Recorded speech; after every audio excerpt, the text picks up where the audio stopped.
All right, I'm going to call this meeting to order. My name is Amy Marr. I'm the chair of the school committee. The first thing we will do is do a roll call for attendance. So we'll start with the school committee. Christy Kilozinski here. Rebecca Soko here. Laura Often here. Leora Brahm here. Amy Marr here. I'll turn it over to Anne Marie. Okay, select board. Start with Craig. Craig Dauphinate here. Matt Upton here. Mark Alamo here. Andy Jefferson here. Foley here. Okay, and moving on to the Finance Committee. Start with that. Cal Quirk here. Victoria Duckworth here. Greg Marr. Angelina Career here. Dan Kusher here. Mark Haddad here. Roger Currier here. And online we have our two remaining members, Heather McHugh and Nick Rue are also here. Welcome, everybody. So this is the second meeting to discuss a plan for fiscal '26. I've gotten a lot of questions about how this meeting is going to go, so I wanted to kind of real quick.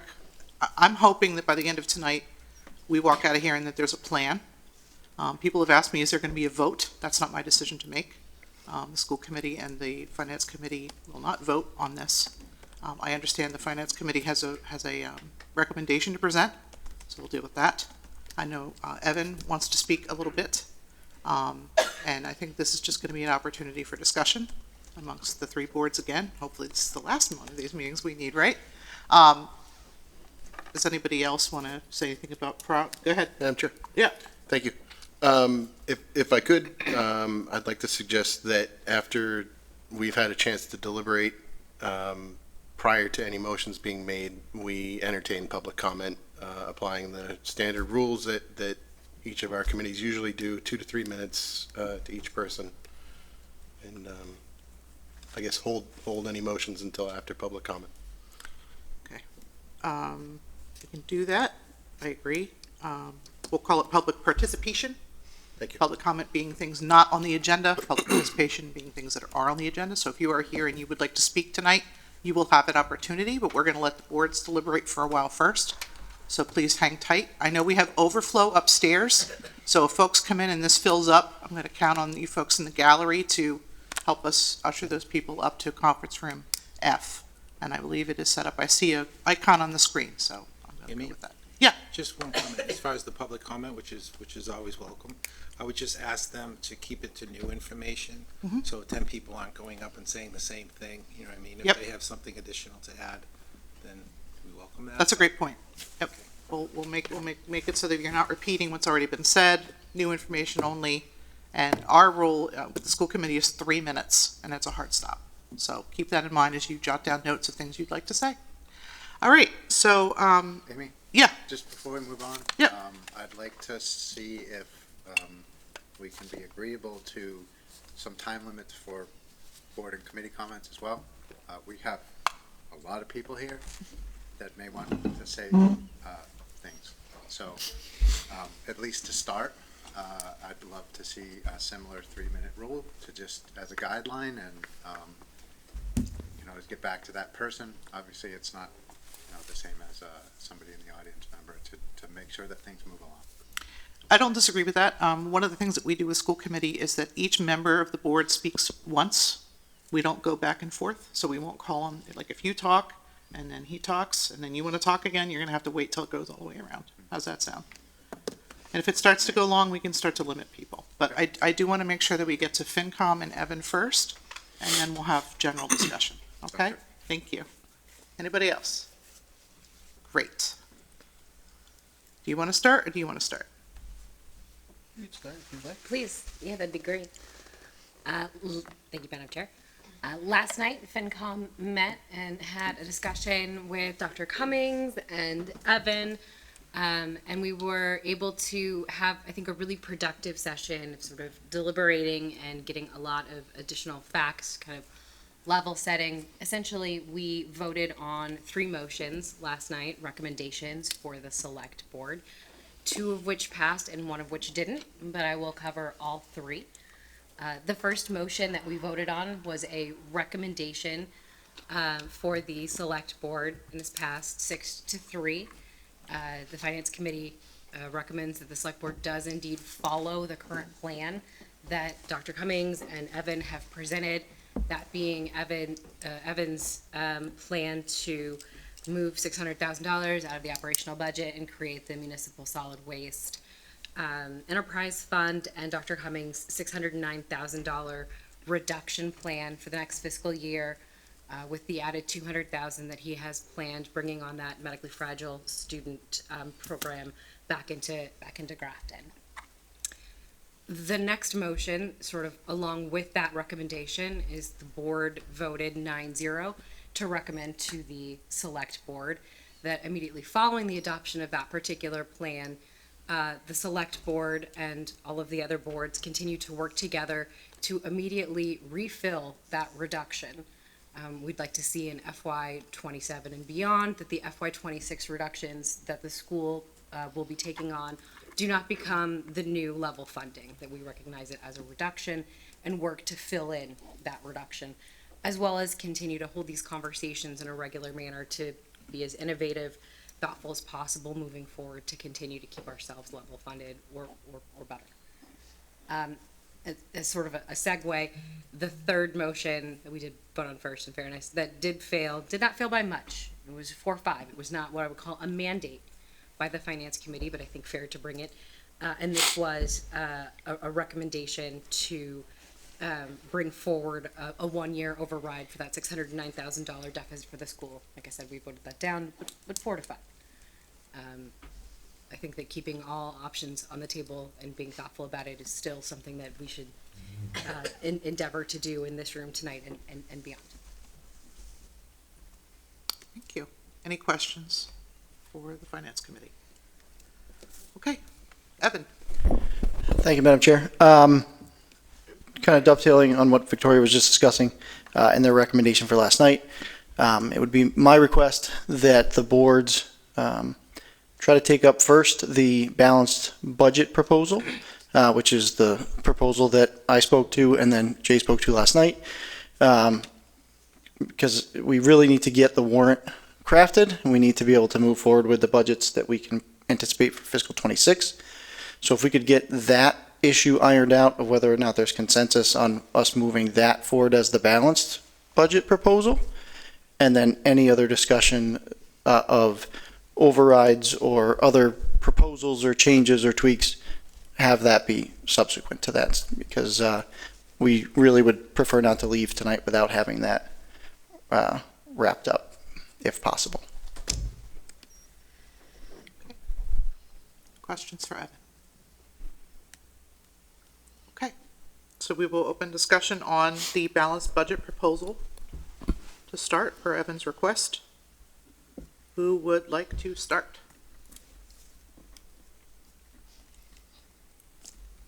Great, so we can leave. We're all done. Nobody? I'll go. I have something to say. Okay, Mark, thank you. I was on the losing end of the 5-4 vote last night on seeking a one-year, what we'll call a micro override, to fund the cuts for the school department. I wasn't comfortable with the cuts. Jay came in last night and I thought he gave a phenomenal proposal and a phenomenal recommendation and budget presentation to the Finance Committee last night that showed that the Grafton School Department is a phenomenal school department that does a great job with very little funding. And it's been very little funding for many years. And, you know, 3 of my kids are a product of the Grafton School Department. One is a manager, another is a physician's assistant at the Children's Hospital in Boston, and another one is on the dean's list every semester as a criminal justice major at Worcester State. They wouldn't be where they are today if it wasn't for the Grafton School Department. And any time we make a reduction in that, I think it hurts the future of the children. So last night, I made a motion to the Finance Committee, and they voted it down.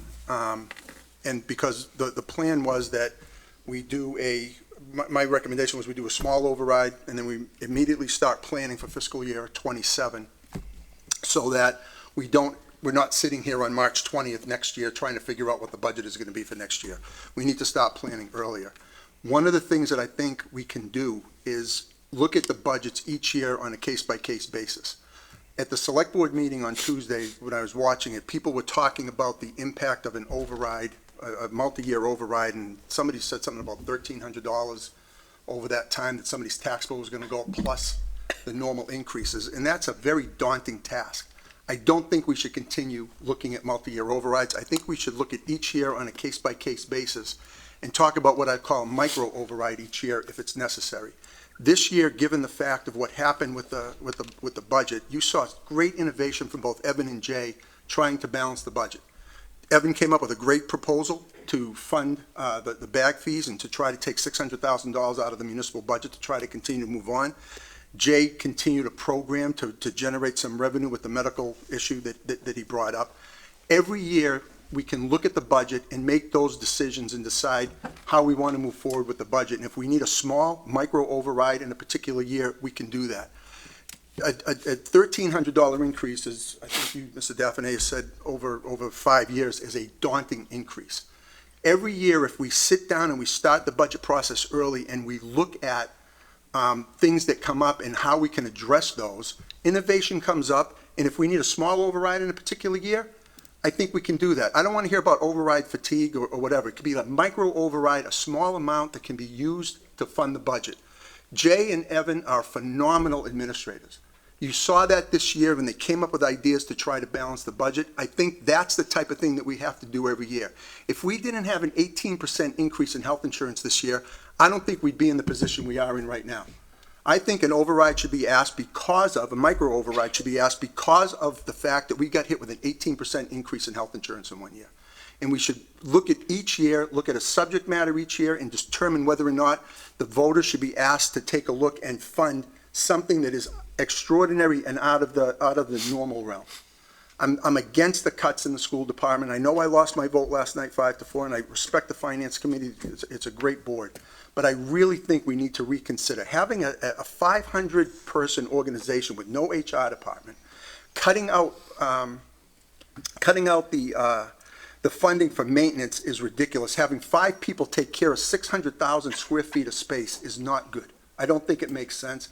I really would urge the select board to consider a micro override in fiscal year 26 to fund those cuts, so we're not cutting on top of the recommendations that Evan made with regards to the trash fees. And I think that's what we should do moving forward.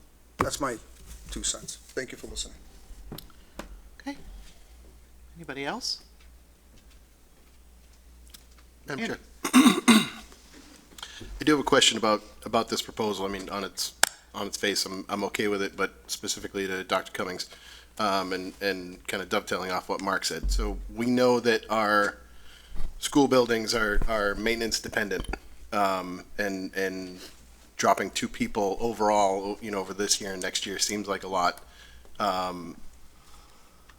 Issues like roof repair, HVAC, things like that have definitely cut into our budget at times. We had to use some one-time funds for those in the past. How much of kind of those types of issues fall under the purview of daily maintenance and things like that? Good question. Tough to answer. Significant HVAC and or roofing issues, we contract out for that. We have had this past year with a leave, we've had a team of 5 and we've been functioning fairly well. Obviously, of course, we don't want to reduce by 609,000.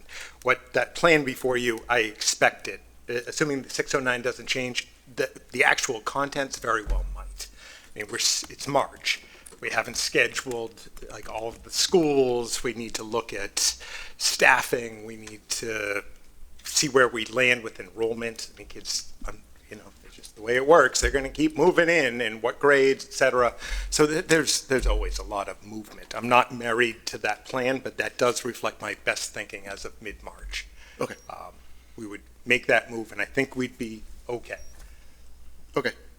Does that answer the question? It does. It does. Okay. And, just elaborating a little further, I guess, in it, and, probably down the line when we discuss other options. The select board just created the municipal facility assessment committee. Yep. The facilities are something that we're, I think, trying to take better care of and, you know, do more of that routine maintenance so that we're not hit with those larger bills at a time. So, yes, I just wanted to make sure that, you know. And our team has been, especially over the past 2 years, rededicated to that ongoing maintenance. We've got the fundamental issue that's nobody's fault, that we have 4 very old buildings with 2 that just have horrendous roofs. That's a real problem for us.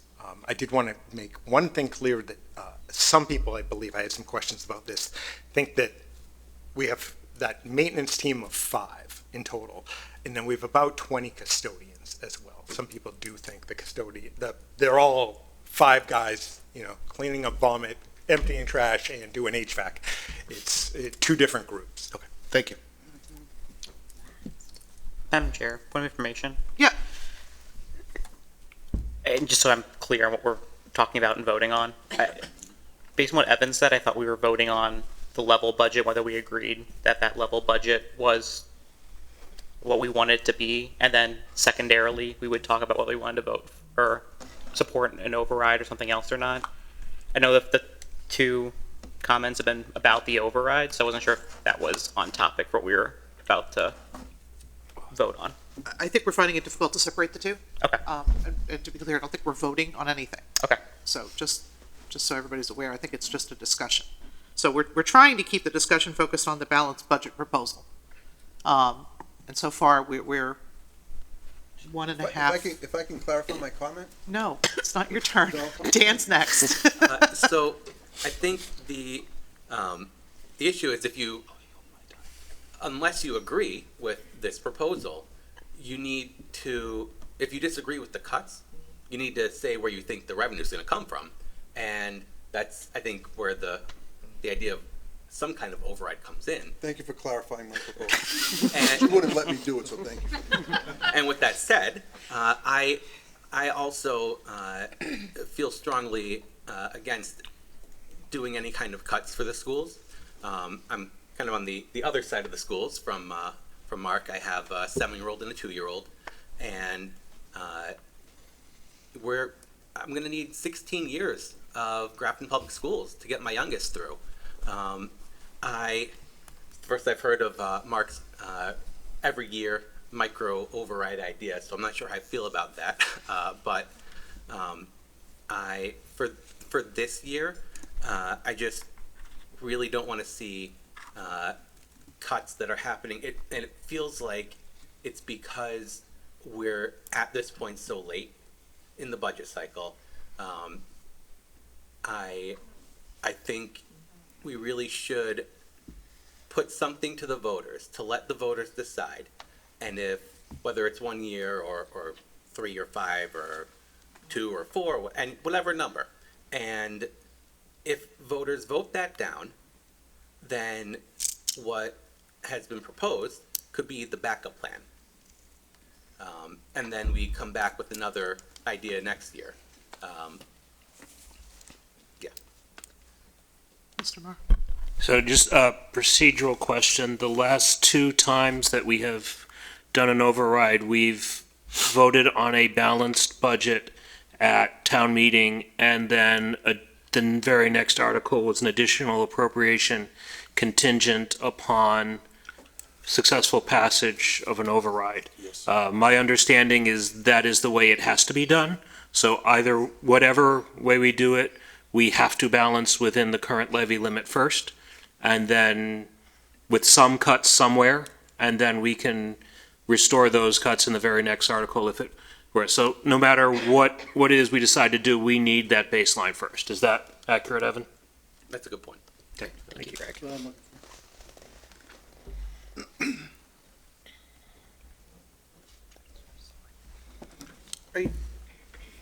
Are you trying to, okay, sorry. You're like right in my blind spot, so if you need to talk, please speak up. Don't you worry. You'll miss her. Mr. Dauphiné, I saw you first. All right, so I guess where I'm coming from, I've always been a kind of proponent of a good balance. I think we need a balance of funding the schools to the best of our ability and a balance of how much burden we continue to put on the taxpayers and going back and asking them for not a normal increase, but an additional increase. And I think of that, and it's, you know, part of the process, right? We're asking people for more money all the time, and it's difficult. So my question is kind of to Evan, is the plan that you presented, the 600,000 from the pay-as-you-throw or bag fees, right? So we had talked about that the other night about potentially doing that and then having to commit to 2027 implementing that program, right? Where the bag fees would go from $12 to $20 for the large and from 8 to 14 for the small, right? So we would, if we took 600,000 out of this enterprise account, that we would have to replenish that next year with the money. We would have to commit to doing that. Right, so you wouldn't be doing anything with trash fees in fiscal '26. They would remain exactly where they're scheduled to be. We just need to have a commitment that for fiscal '27, we're gonna review the trash program in the town of Grafton. And whether that is based solely on, we're gonna remain as pay-as-you-throw, but we're gonna increase the bag fees to cover the cost of the service. Or we're gonna look at a totally different model, maybe with some automation, maybe that saves us some money in an RFP process, we don't know. But we need to have the plan in place, so that when we use our one-time revenue, we can clearly demonstrate to S&P and Moody's that we used some one-time revenue, but we had a plan of how we're gonna fill that hole moving forward. So for me, it's a little uncomfortable voting for something this year that is a year away, right? We don't know what that year is gonna bring. Is there another bucket that we could pull that 600,000? Because once we pull that lever, we can't unpull that lever, right? We're gonna have to do something, and the residents pay for disposal, right? We pay for the trucking out of our tax revenue that we all pay, right? Or vice versa, I forget which how it works, I think we pay the tipping fee, right? So once we pull that other lever, that's it, right? And we will be paying for all of our trash, trucking and disposal probably forever. So in lieu of pulling that lever, is there a bucket we can pull the 600 out of so we don't have to commit to doing away with or modifying pay-as-you-throw next year? You know, a one-time, you know, whether it's out of stabilization or if it's. They're not if you want to maintain your current bond rating. So if you take money out of stabilization without a plan to pay that money back and to create a system by where you don't need to use that stabilization again, then that goes against you when you get your next bond rating, which we will be going out to bond in the next 2 fiscal years. So the only way to look at using either stabilization or free cash for a one-time operating expense would be to have that plan in place. I wouldn't propose it otherwise, and I wouldn't personally recommend anybody to go down that road. You really need to have a plan. Point of clarification on what he's saying, if I may. So you're saying if we don't go forward with the bag program, then the actual cut that you would have to put into place for a balanced budget next year, if we didn't want to affect the bond rating, is 1.2 million. Yeah, thereabouts, yes. Next. Go ahead. She was, I saw Okay. you. Yeah. I'll go to you. Madam Chair, I would just like to say, and I think it was not really recognized last meeting, that I do support the superintendent, which is a shocking statement for anybody who's ever seen a meeting of me and the superintendent to be making, and in agreement with this balanced budget approach, as Mr. Dauphiné was just stating. I think that it's a good idea because next year we don't know what's going to happen right now as far as state funding, federal funding, local funding. It's all up in the air. So we would have a better sense next year going into it as to what it is that we have. And to Mr. Kushner's point, I'm not comfortable with the idea of going to the taxpayers and asking for an override with the thought of having a safety net of saying, well, if we don't get it, we can do this. Because to me, that seems like we're then undermining the voters, because if they said they didn't want it, then they didn't want it. Like, that's the end. It should be one or the other. Let's talk about the cuts. No, if we go to the taxpayers and we say, we want 1.5 million and we don't get it, and then we use this reduction plan as a safety net? Say, like, we would do it anyway, is that what you were saying? That's how you have to do it. You have But- to balance the budget. We would have to balance the budget, but then increasing trash fees and all those other things, we can't do that. We would have to take the 1.5 million out of the school, I would think, correct? That's not the plan.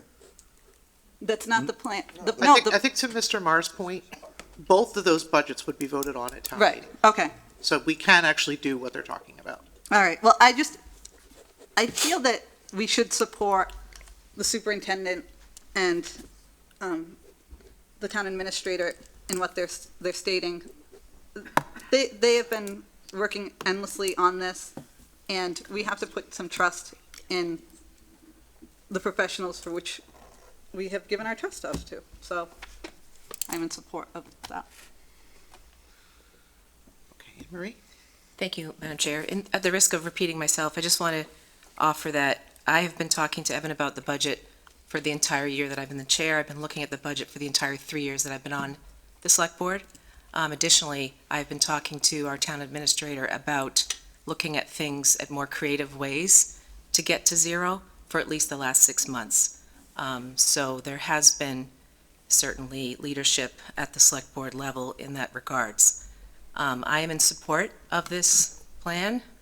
Again, talked to Evan a lot about this. I think it demonstrates flexibility on both sides in terms of town funds and school funds. I'm not meaning to separate those. It's one big box, but everybody is showing some flexibility here. We were able to find an additional program to bring in a couple $100,000. We were able to find some money elsewhere.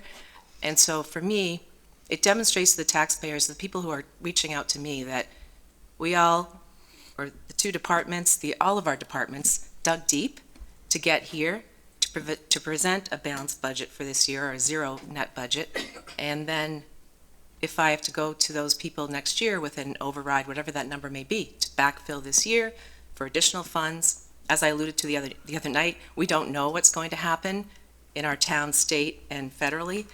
So it might be a very different nut next year. So for me to wait, these two gentlemen were able to put something together that makes sense to me, that we can present to the voters in May at a balanced budget. We did our due diligence, or I feel like I did my due diligence certainly, and I think most people in this room have as well.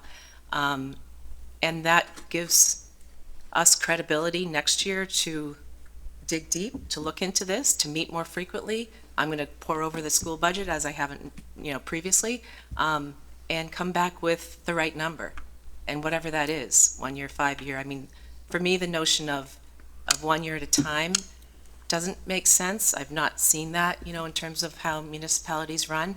I would much rather come back with the nut and the backup data. Sorry if I'm going over, Nope, just to support that nut. Thank you. Still have 45 seconds. Well then. Good job. Okay, I had Leora next. Thank you.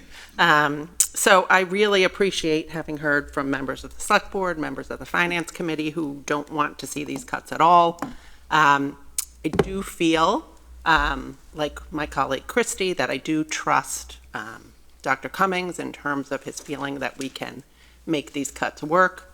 What I'd like to propose we think about, and I'm now sort of going off topic, is that we combine and unite the cuts with the 5-year, $5 million override, because what we can say to the taxpayers is the nut we needed was 9.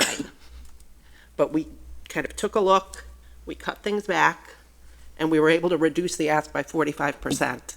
And I think that's shows, it's an easier number for people to deal with.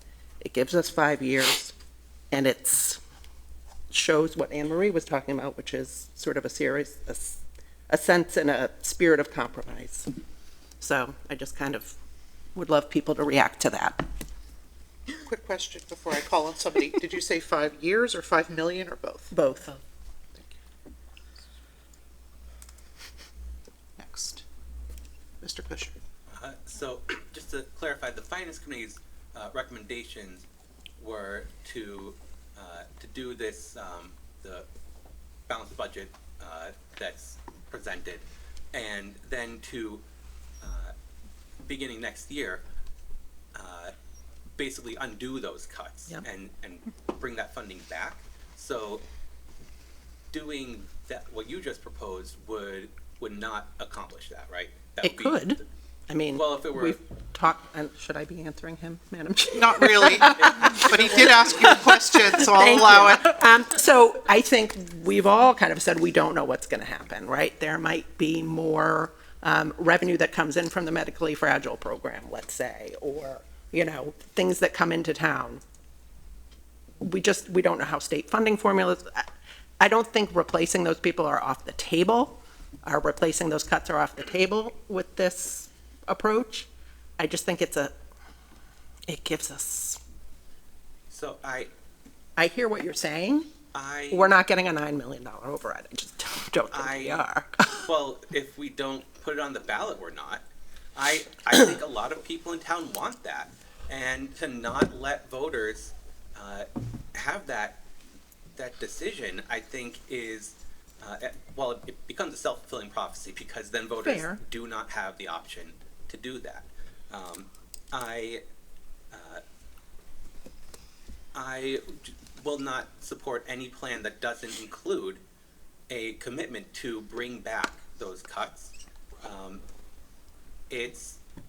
To me, that's just that's a permanent step down in the quality of Grafton schools that I don't support, and I really don't think that the majority of Grafton residents would support that. A lot of us came to Grafton because there are strong schools here. That's what people want in this town. And not only would letting our schools deteriorate completely change the character of the town by driving people out, by lowering property values, it's public schools are a public good. We're all, as Mark was saying, listing what his kids are doing. These are things that are good for all of us, to have well-educated people doing these things. And it's not just parents who want strong schools. I really think that there is support in this town for a full level services override. Can I just put the money I'm back looking in? around. Okay. Last year, correct me if I'm wrong, Jay, you used $1.2 million of one-time revenues with the hope that it would be replenished this year. We're not replenishing it this year. So any idea or any thought that we're gonna replace $600,000 worth of cuts next year, I think is a fool's errand. I don't think it's gonna happen. Once you reduce the budget to where you're gonna reduce the budget this year, you're not gonna get that money back. So if the select board is comfortable that a cut of $600,000 in the school budget and $600,000 in trash fees is the way to go, you're not gonna put that $600,000 back in, because next year's projected deficit is about $1 million. So now you'd have to make $1.6 million up next year, and I don't see that happening. Once you cut the budget, you're not gonna get it back. That's just the way it is. Or if you're gonna get it back, it's gonna be years from now. So I respect what you said, but I don't think it's going to happen. May I say one other thing? Okay, Yes. fair. Anybody who hasn't spoken yet, who wants to speak now? So at the end, that means you and I can't talk anymore. Okay. You're cut off. Shut off those mics. I had Anne Marie and then Leora, if no one else is gonna. Let's take my remaining 45 seconds. No, it's over. It's okay. I just disagree wholeheartedly. I think if anything, what going through this has done, certainly for everyone at this table, and you have new board members, right, over the last, between 5 years ago and now, in addition to people in this room and folks who have kids in schools and folks who don't, we see what this is. We understand, I shouldn't say we, I understand what these cuts look like. I've been poring over them as well.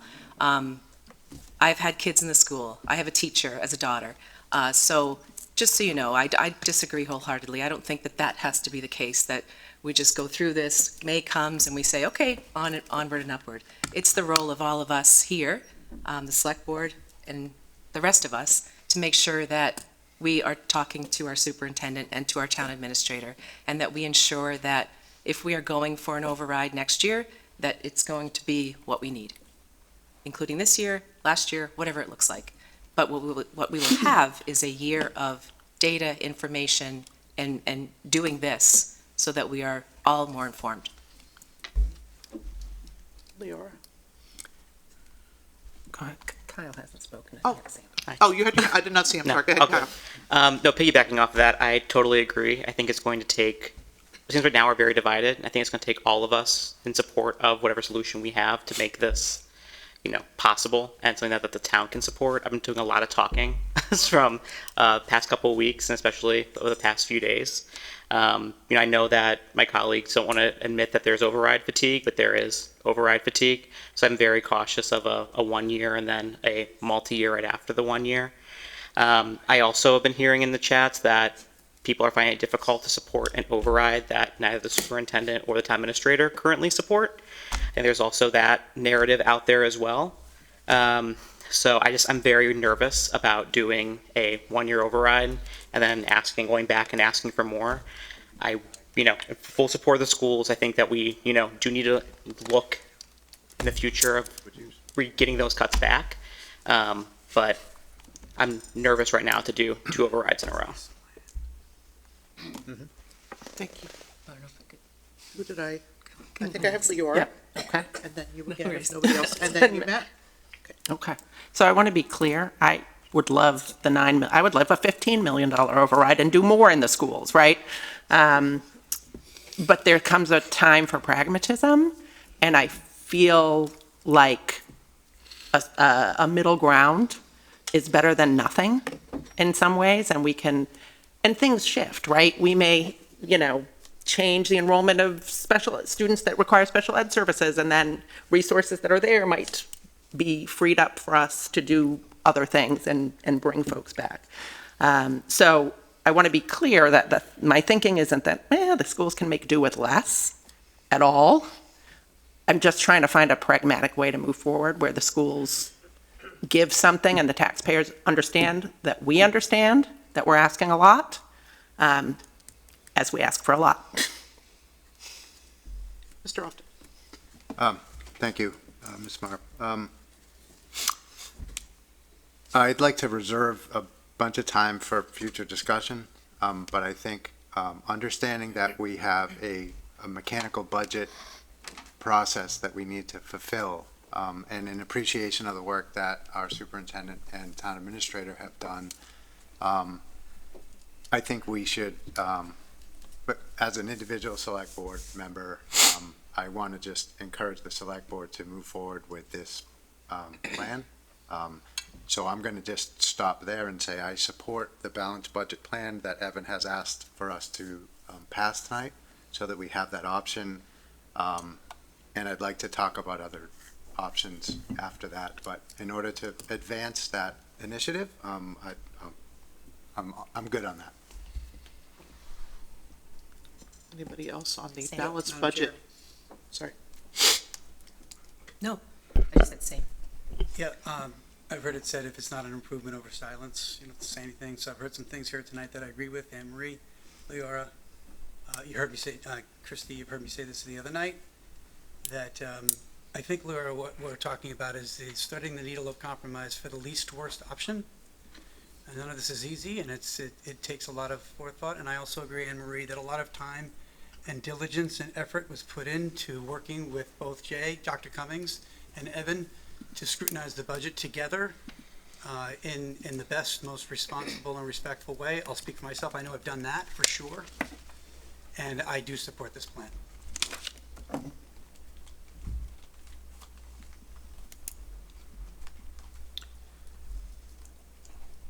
Is there anybody else who wants to talk before Dan goes for round 3? Nothing accounting. Well, I'm wondering writing notes. Angelina hasn't spoken yet, so I'm going to let Angelina go. I You ready just, to go? to address the $5 million, I feel like that's a very soft number at this point. And I think we talked about it a little bit last night, and I feel like if we get through this year with a balanced budget and cuts that the school department is comfortable with and the town is comfortable with, it keeps our bond rating, because I wanted to take it out of free cash and I was told we can't do that. So I think if we can get through and then we can solidify what we need, whether we want to go for 3 years or 5 years, if that's necessary, and kind of look at what the actual funding is and all of the metrics that are controlling this that we don't have a handle on. I mean, you hear Jay saying that the budget is changing like as we speak. You know, things are changing, kids are coming in and they're going, and so it's a very fluid situation always, but to try to look out 5 years from right now feels like something we're not ready to do. It feels like it would be irresponsible. As much as I understand what you're saying, and I think, you know, just having the funding would be great, but what if it's not enough, right? Then we're in trouble. So I don't want to put us in that situation. Let me pause the discussion for just a minute. Evan, have you heard what you need? It sounds to me, and I could be overly synthesizing, but it sounds to me like the majority of the members of the select board are in favor of the balanced budget that you have presented. Is that fair to say? I can make a motion.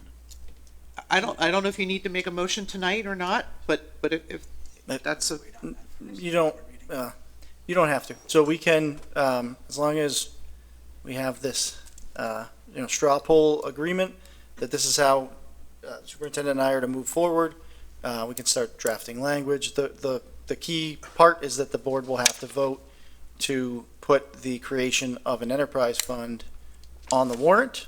And so as long as, we have that fall into place, then we're in good shape. I want to hear that tonight.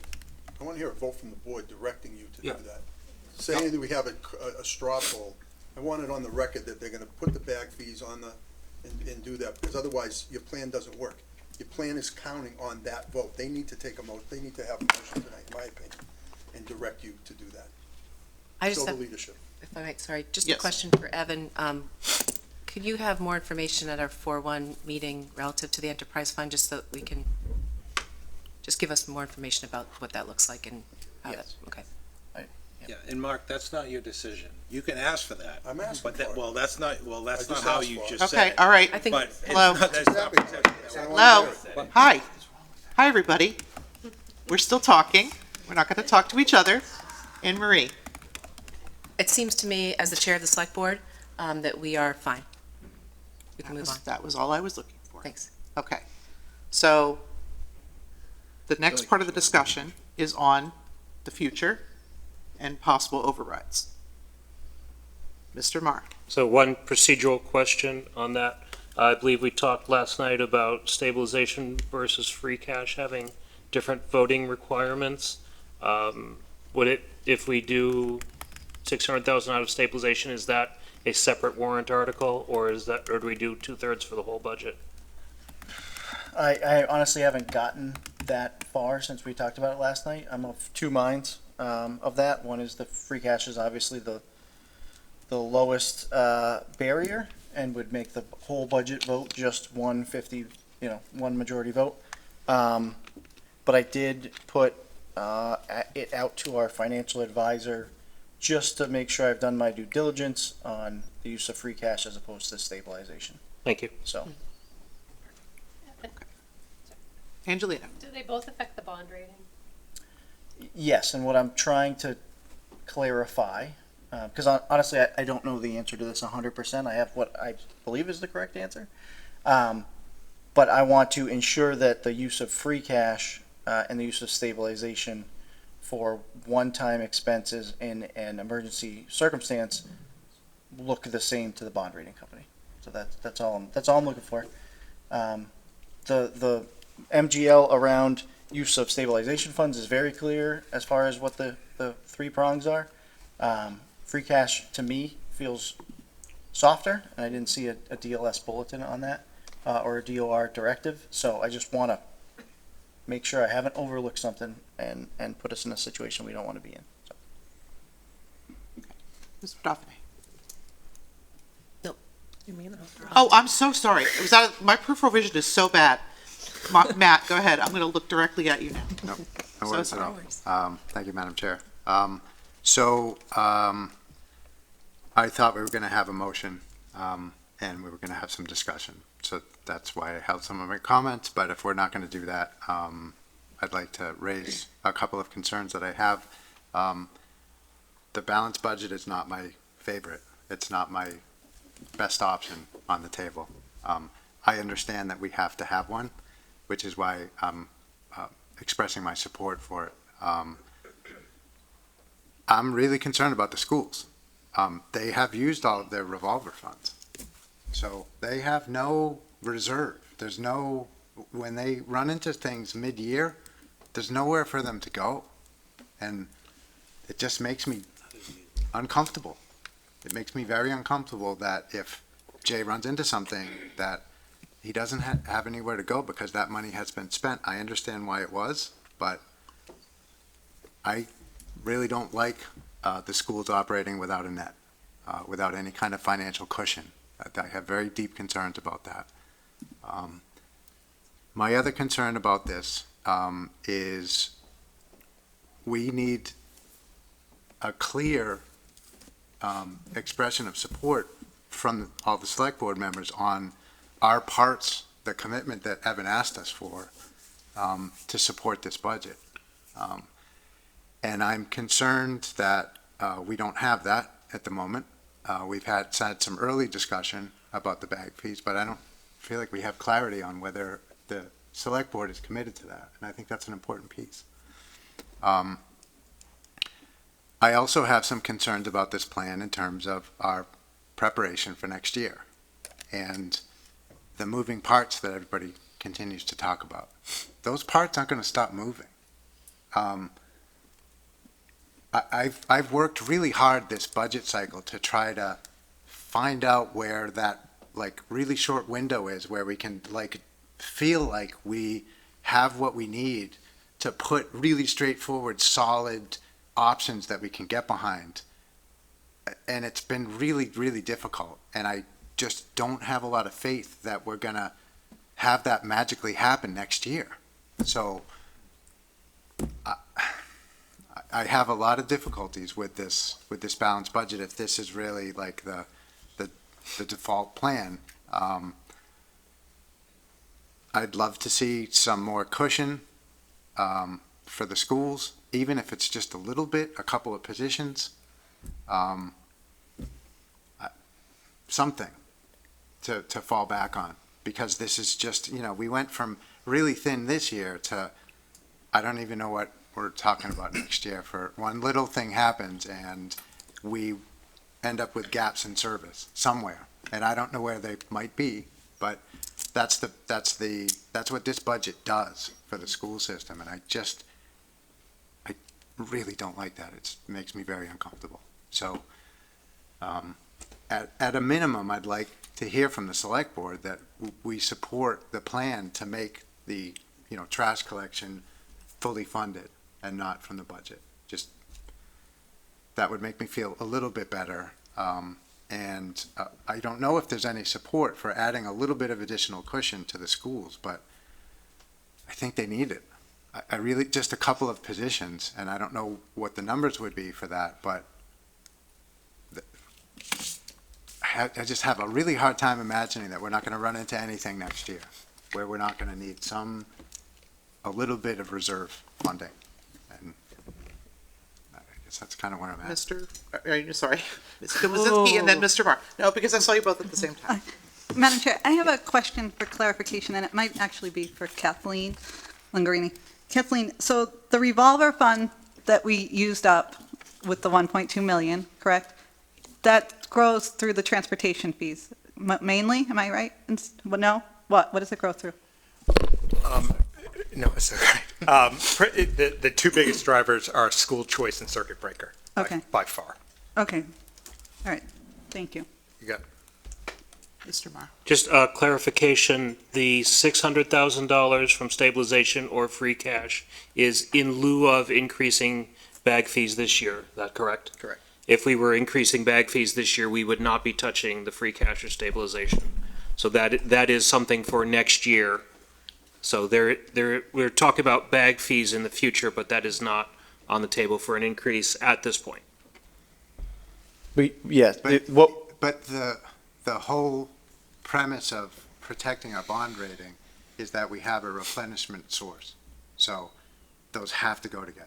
Yes, for next year. It's not this year, we're not replenishing it. It's in the next fiscal year. Yep. But Okay. we still need that clear statement from the select board that, yep, we're gonna do that. Yeah, and I think, sorry. Go ahead. You're good? Madam Chair. I'm just going to start talking. No, I would think that, in my opinion, and the way that I believe this is looked at when they're reviewing our warrants,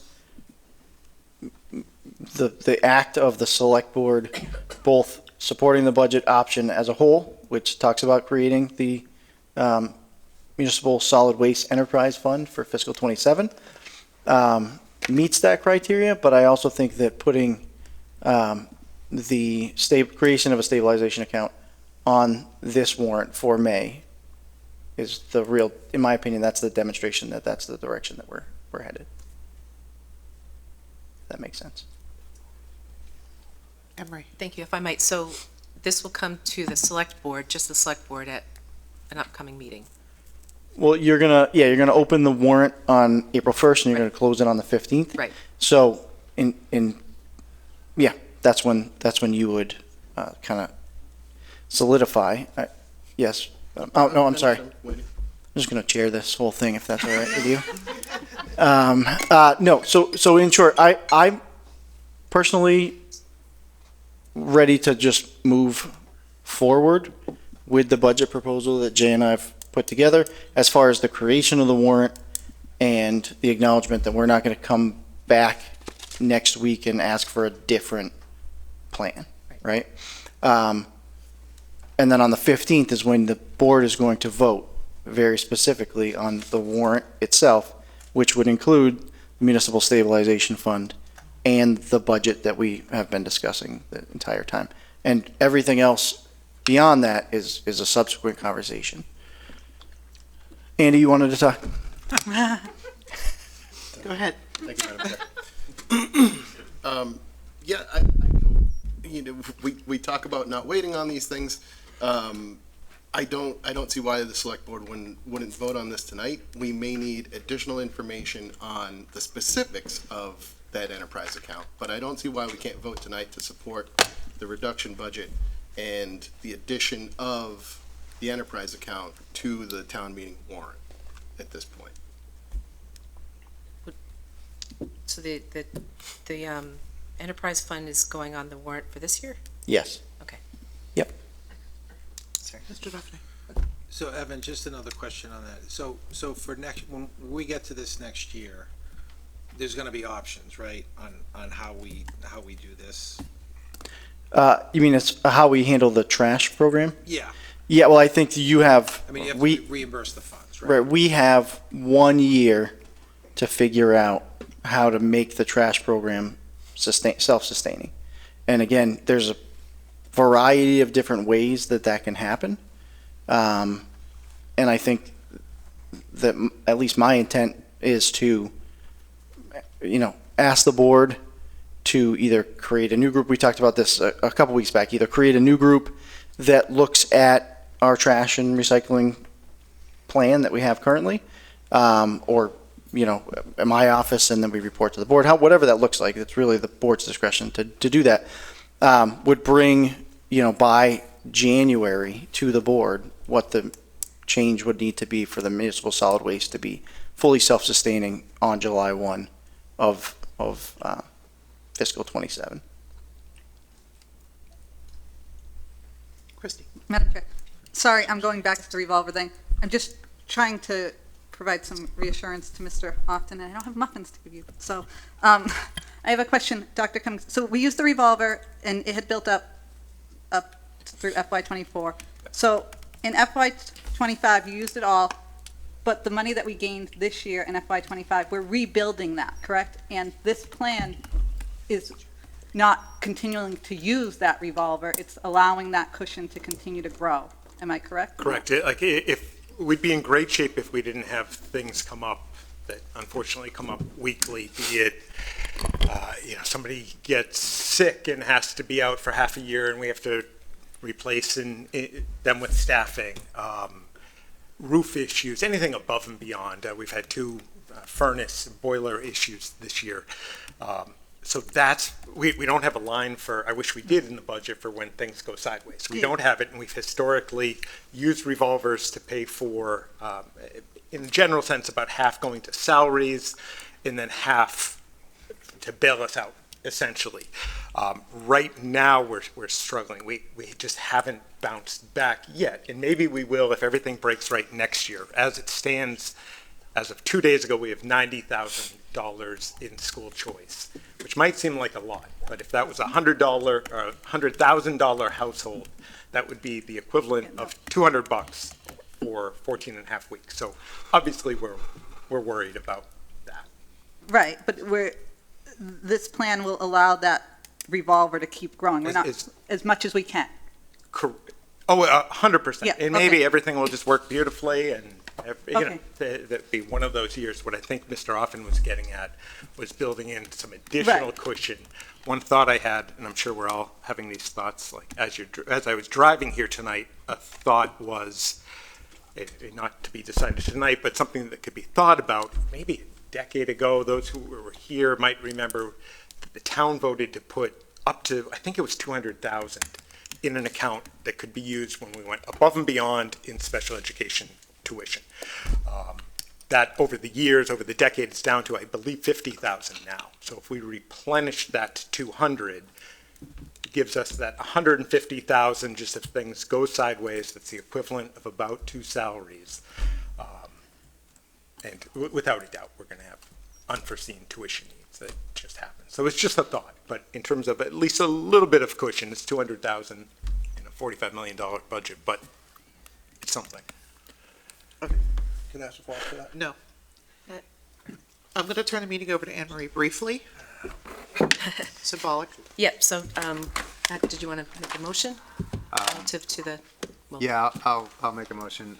So I make a motion that we support the balanced budget as presented, with, I guess, attached support for creating the enterprise fund in a warrant article in the Springtown meeting. Second. Motion made and seconded. Any discussion?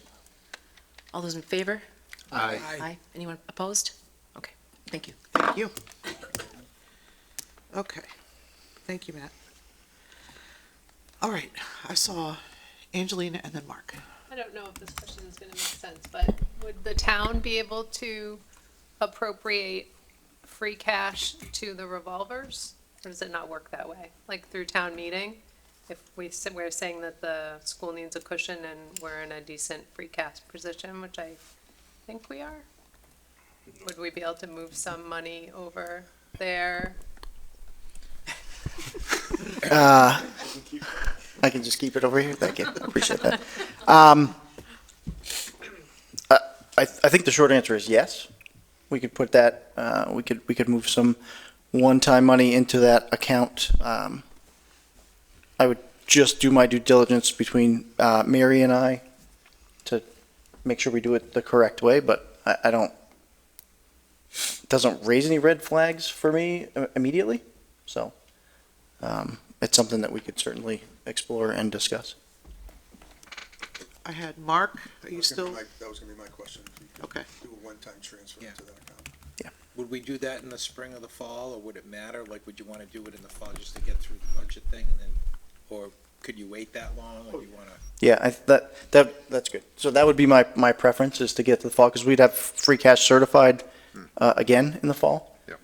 And while we have a pretty good bead on where we think we're going to be with free cash, you know, who knows what happens over the summertime. So that would be my preference, but I Ideally, we don't touch it. That's all. Yeah. May I ask a question? Can I say? Yes, you may. So thank you.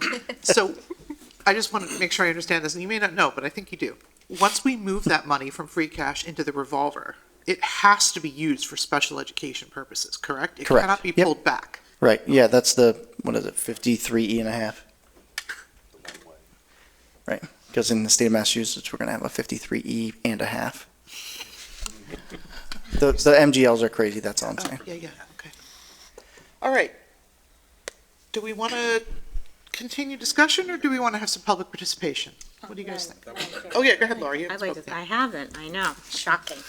I want to thank everybody that got together, and I know everybody has stated how much they've looked at budgets, and absolutely, I appreciate everybody doing their job, and I kind of like this co-chairing up here. It's very fun.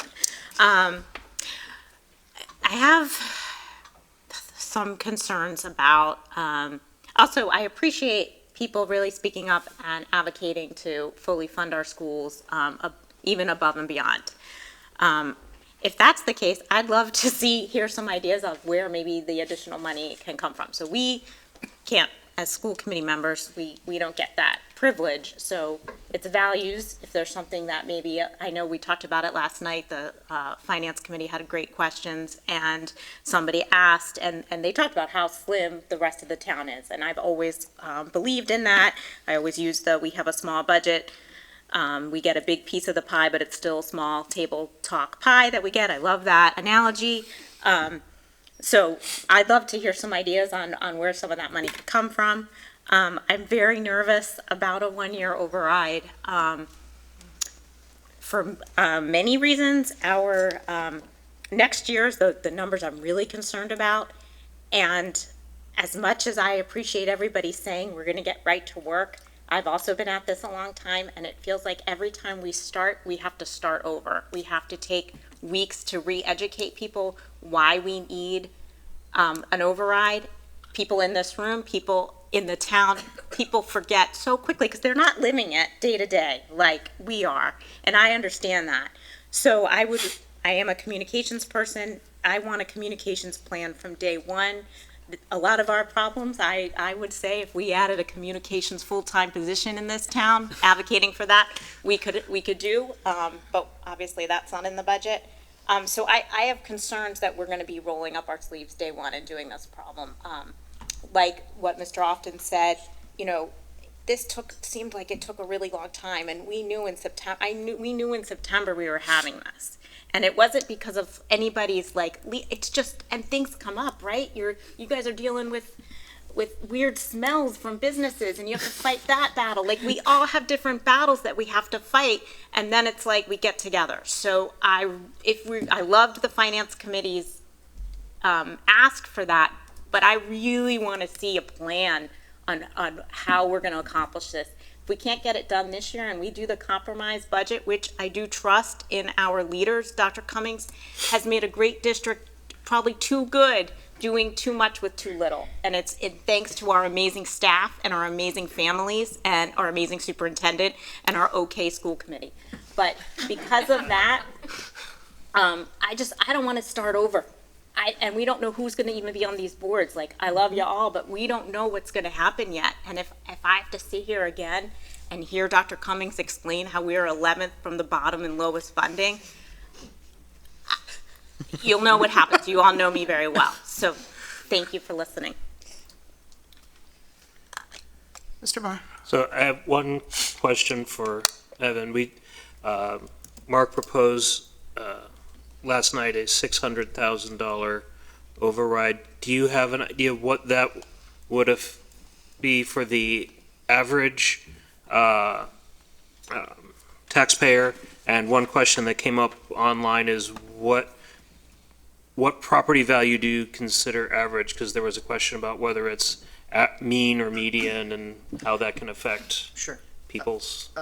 So $600,000 is $87.61 for the average single-family assessed value of $625,767, or the average single-family tax bill, which is $8,723. A house that is valued at $250,000 is $35, and a house valued at $1.5 million is roughly $217. Thank you. Let's pretend I did all that in my head. Mr. Hoffman. I absolutely believe that. Sounds like Mary talking. Mary is live texting me. So now that we have our balanced budget, I do want to talk about override options. I think it's I want to respond to the people that have been writing in requesting options and wanting their own voice heard with a ballot initiative for different funding options. I would love to see the schools have some sense of stability over time, because right now we are very much, we're razor thin for next year, and we're committing to creating a plan. But I'd love to give the voters an option to vote on. We've, in the past, done 5-year overrides. That's been a successful model for us. There is some uncertainty, but there always is. I just look at the historical shortfall that we've had year over year, and it's about $900,000 if you map it out over the last 10 years. So we're at about $5 million for the 5 years. That's our historical run rate. And there have been so many board members and actually so many town administrators that have all tried to work on solving the budget problem in earnest. Hard-working town administrators trying to solve that problem that haven't. And I would love to see an option put on the table to essentially take the budget that we have this year and roll that forward into a 5-year override and put that on the ballot and give the option to the voters to vote on it. I think there is some potential for some upside for next year in a couple of areas. It's certainly not something that I want to count on, but there is opportunity there. But even without including that, if we use that historical run rate, it's just a realistic, pragmatic thing to put on the table for voters to vote on, that they can give the schools the kind of stability that they should have and they deserve, so that we don't have to, I guess, to Laura's point, kind of try to do things in a very different way than we have in the past. It's difficult. We do all have different priorities, and the big changes happen midstream in this budget process. And we learn that year after year after year. It's like Groundhog Day with the budget. And every year we're at this stage, and it's wicked stressful because there's so many moving parts. That's not going to change next year. So I don't know. I don't have a lot of faith that something different is going to happen. So I think that this is the year to put an override on and give voters options for that. I think the 5 million is the right number. As we look at the tail end of a 5-year override, we're starting to see the school bond drop off. It's not, massive. It's $100 a household or whatever, but that was a big bond. And so we start to look at kind of a bridge situation into when some of our bond capacity comes off the books and comes off of people's tax bills. It's not perfect, but I don't like the idea that the budget that we just approved is the only one that we're going to bring. I really do think that that the voters deserve to be represented for what they've been asking us to do, which is to give them an option. And I think that is the option. I think that's the right option for us to contemplate. And it's a budget which gives the schools the stability, and it also recognizes that both the schools and the towns are making difficult choices. So this isn't fully funded. That would be my option. But I happen to agree with Leora. That's a big number to think about and to ask for. I think the 5 million is in line with what we've done in the past. And so I would recommend that the select board think about that option. So that's what I had to say. Mr. Jefferson. Thank you, Madam Chair. I feel like it's probably not surprising that I'm going to agree with Mr. Offen and try and dovetail off the points that he made. I find the idea of the 1-year micro overrides interesting, that we'd go for that smaller amount, but I generally find the 1 year to be problematic. It is difficult to get people out for the 1 year, let alone counting on them to come out next year and do the same thing, which is exactly what we'll need to do, because it only gets us through FY26. you know, while well-intentioned, we knew this was coming a year ago. So again, I have a problem with sitting on the budget and saying we're okay this year, we have a problem next year, but we'll get right to work on it, because we had the opportunity to do that this year, and we just didn't. So if we eliminate the ones, that basically leaves you between a 3 and a 5.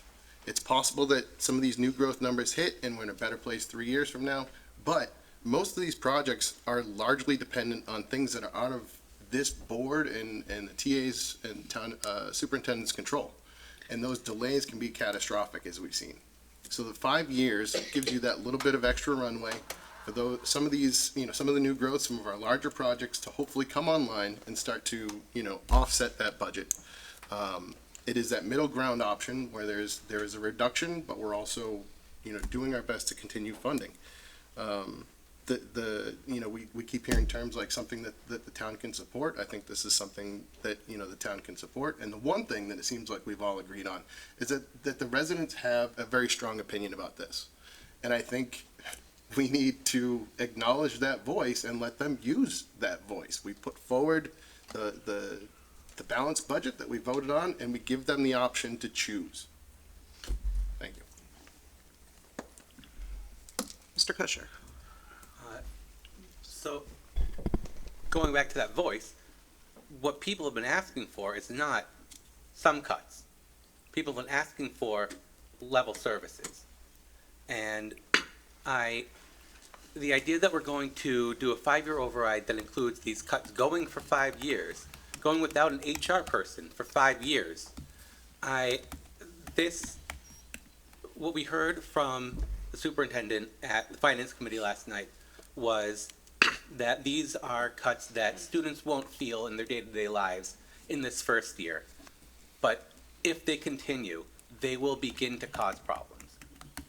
I think it's really important that we, and please correct me if I got that wrong, but we really need to fill those back in sooner rather than later.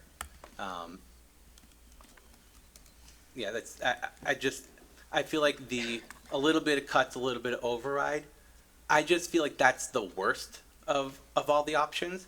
I don't think anybody actually wants that. It feels like it's a mirage of a compromise. What I think the real compromise is between doing cuts and growing our schools. There really are a lot of people in town who would like to pay more in taxes and grow what our schools offer and invest more in public education. What I see as the compromise is the level services budget. Christie. Madam Chair, I agree with Mr. Kusher. I don't think going for a 5-year override doing reductions and still going for an override is the way to go at all. I am totally in agreement with that. That's why I personally believe that we hold off for the year, we come back next year and go for the fully funded amount. That's why we're only reducing that for 1 year versus 5 years. We go back fully funded, and we'll have a better sense of what the state funding is, what the local funding is, what the federal funding is. We'll have a totally better sense. So go back next year with for the big shebang, big number, and do it all at once versus taking some now, a little bit, and wait 5 years, and then try to build back up the school in 5 years. I don't think that's the option either. I do want to address something before it was you or was it you? It was you. Okay. Before you talk. I want to address the HR director specifically. The school department cannot be without an HR director for 5 years. That is a temporary change. Jay cannot do HR for 5 years. That's just 500 employees with everything else he has to do. That's untenable. So at the very least, we need that position back in 27. The fact that he's willing to do this is on top of everything else he does without an assistant superintendent, directing traffic every day, twice a day, is unbelievable. Once a day, he directs traffic.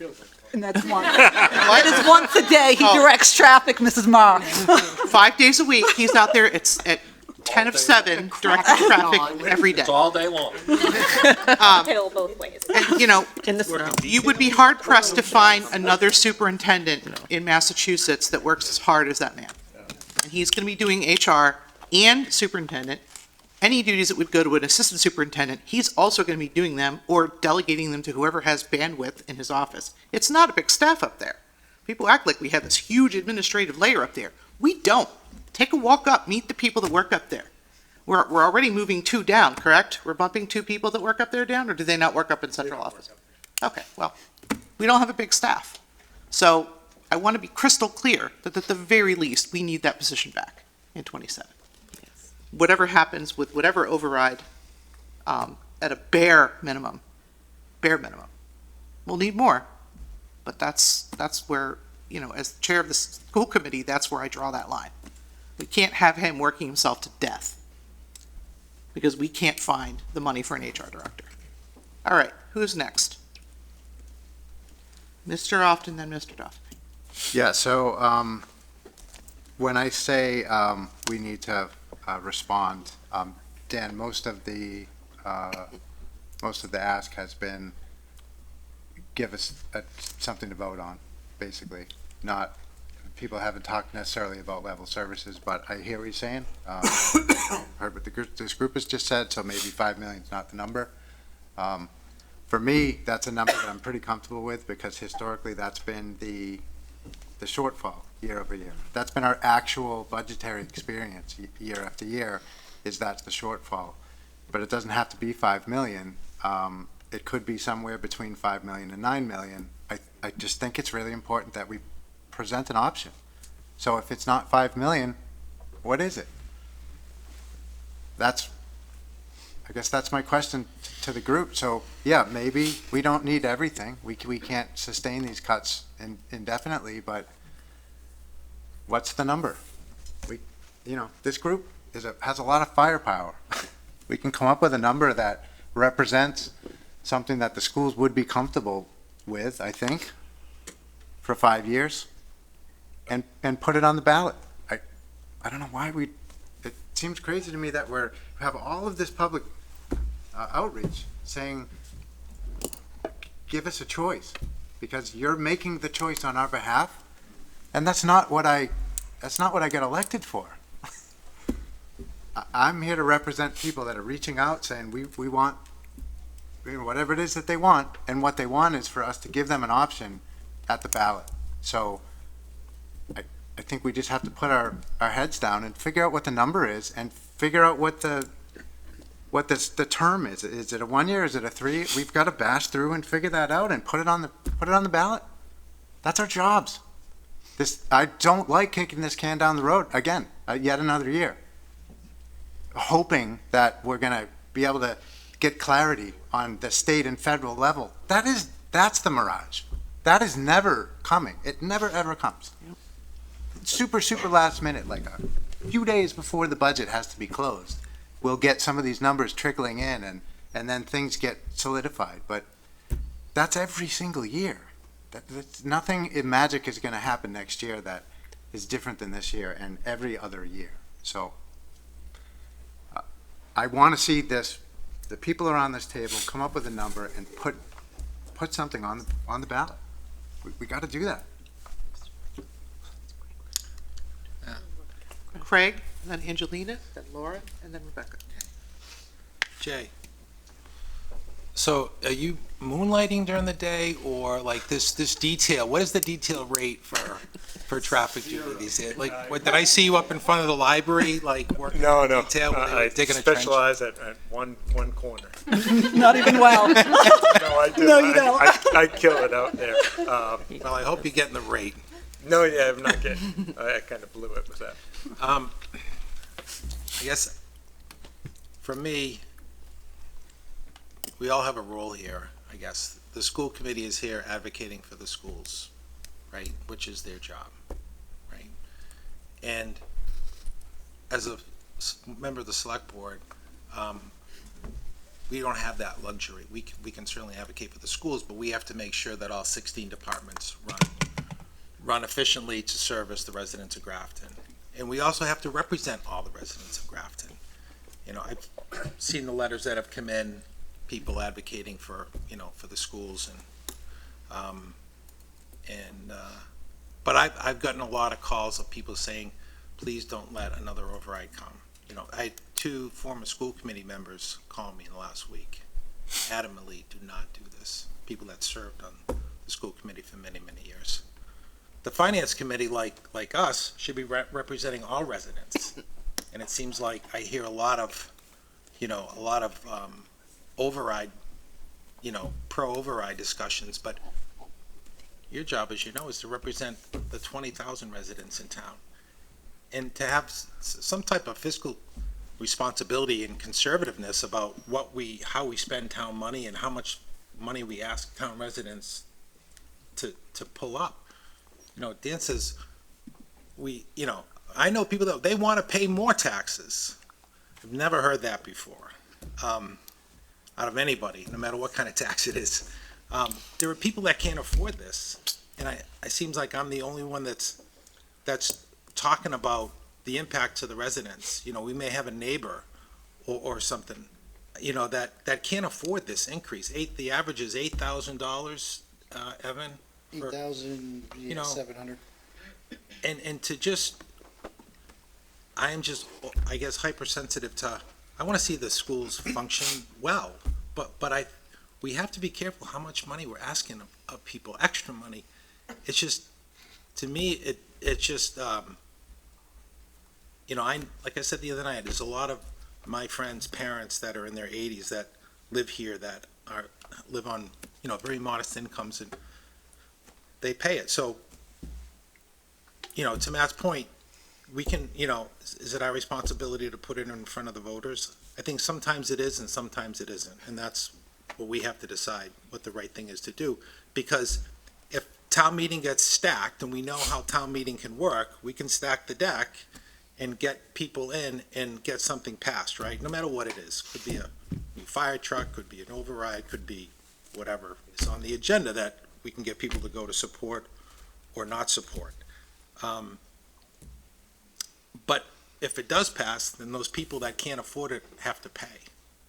And I just want us all to consider that when we decide how much money we're asking people to contribute. And the finance committee, you have to ask yourself that question too. How much money are we asking people to dig extra? It's not about having great schools. We all want great schools, and we have to do the best we can to do that, but we also have to keep the taxpayer in mind. Next, right? You're not. Sorry. It's Oh, Angelina, You're lucky. and then Laura. So, we certainly do keep in mind the tax bill of the people in this town, and we talk about that at every meeting where this comes up. I think I want to bring it back to the fact that unclassifieds went up $1.4 million this year. It is not the school budget that is driving this issue. We have costs as a town. We have to pay for health insurance and pensions and whatever else, Medicare, whatever is in that unclassified number. 1.4 million of the 1.6 increase is right there.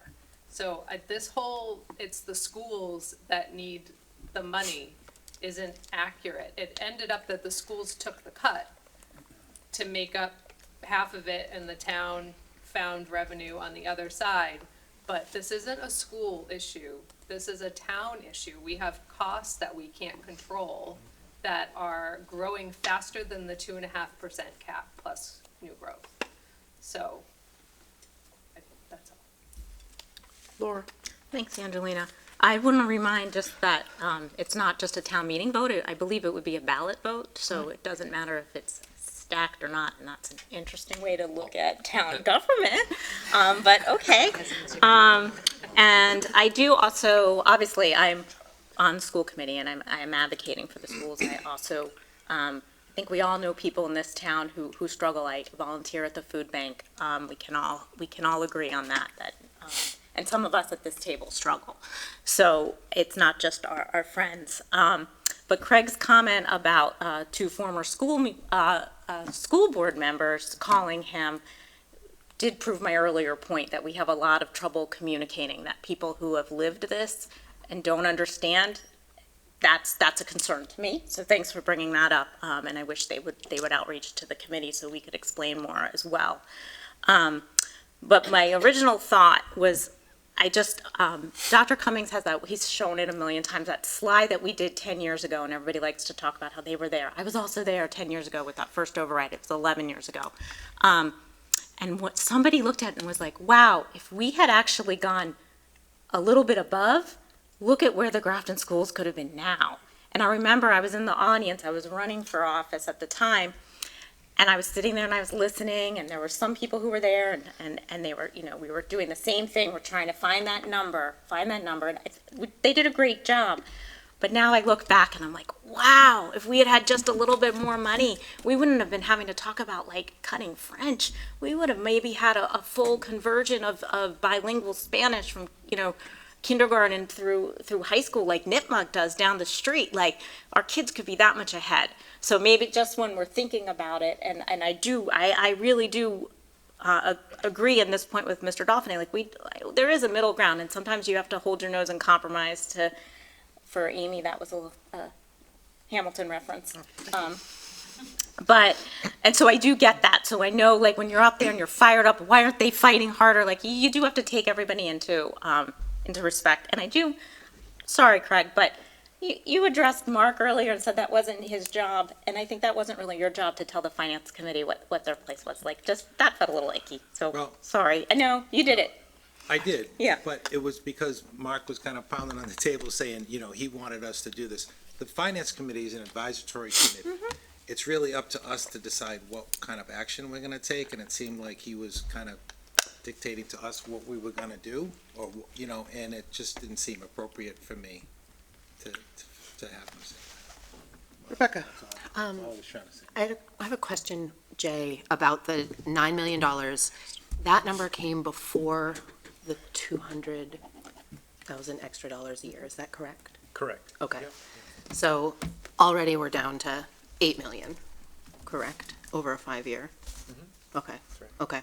And So- also before the bag fees. And, right, so it's like we're already whittling that number down, and I think we have some solid numbers that we can talk about to whittle that down, and find a nice middle ground. And I think it does make sense for us to talk about real numbers, because we are talking about real numbers.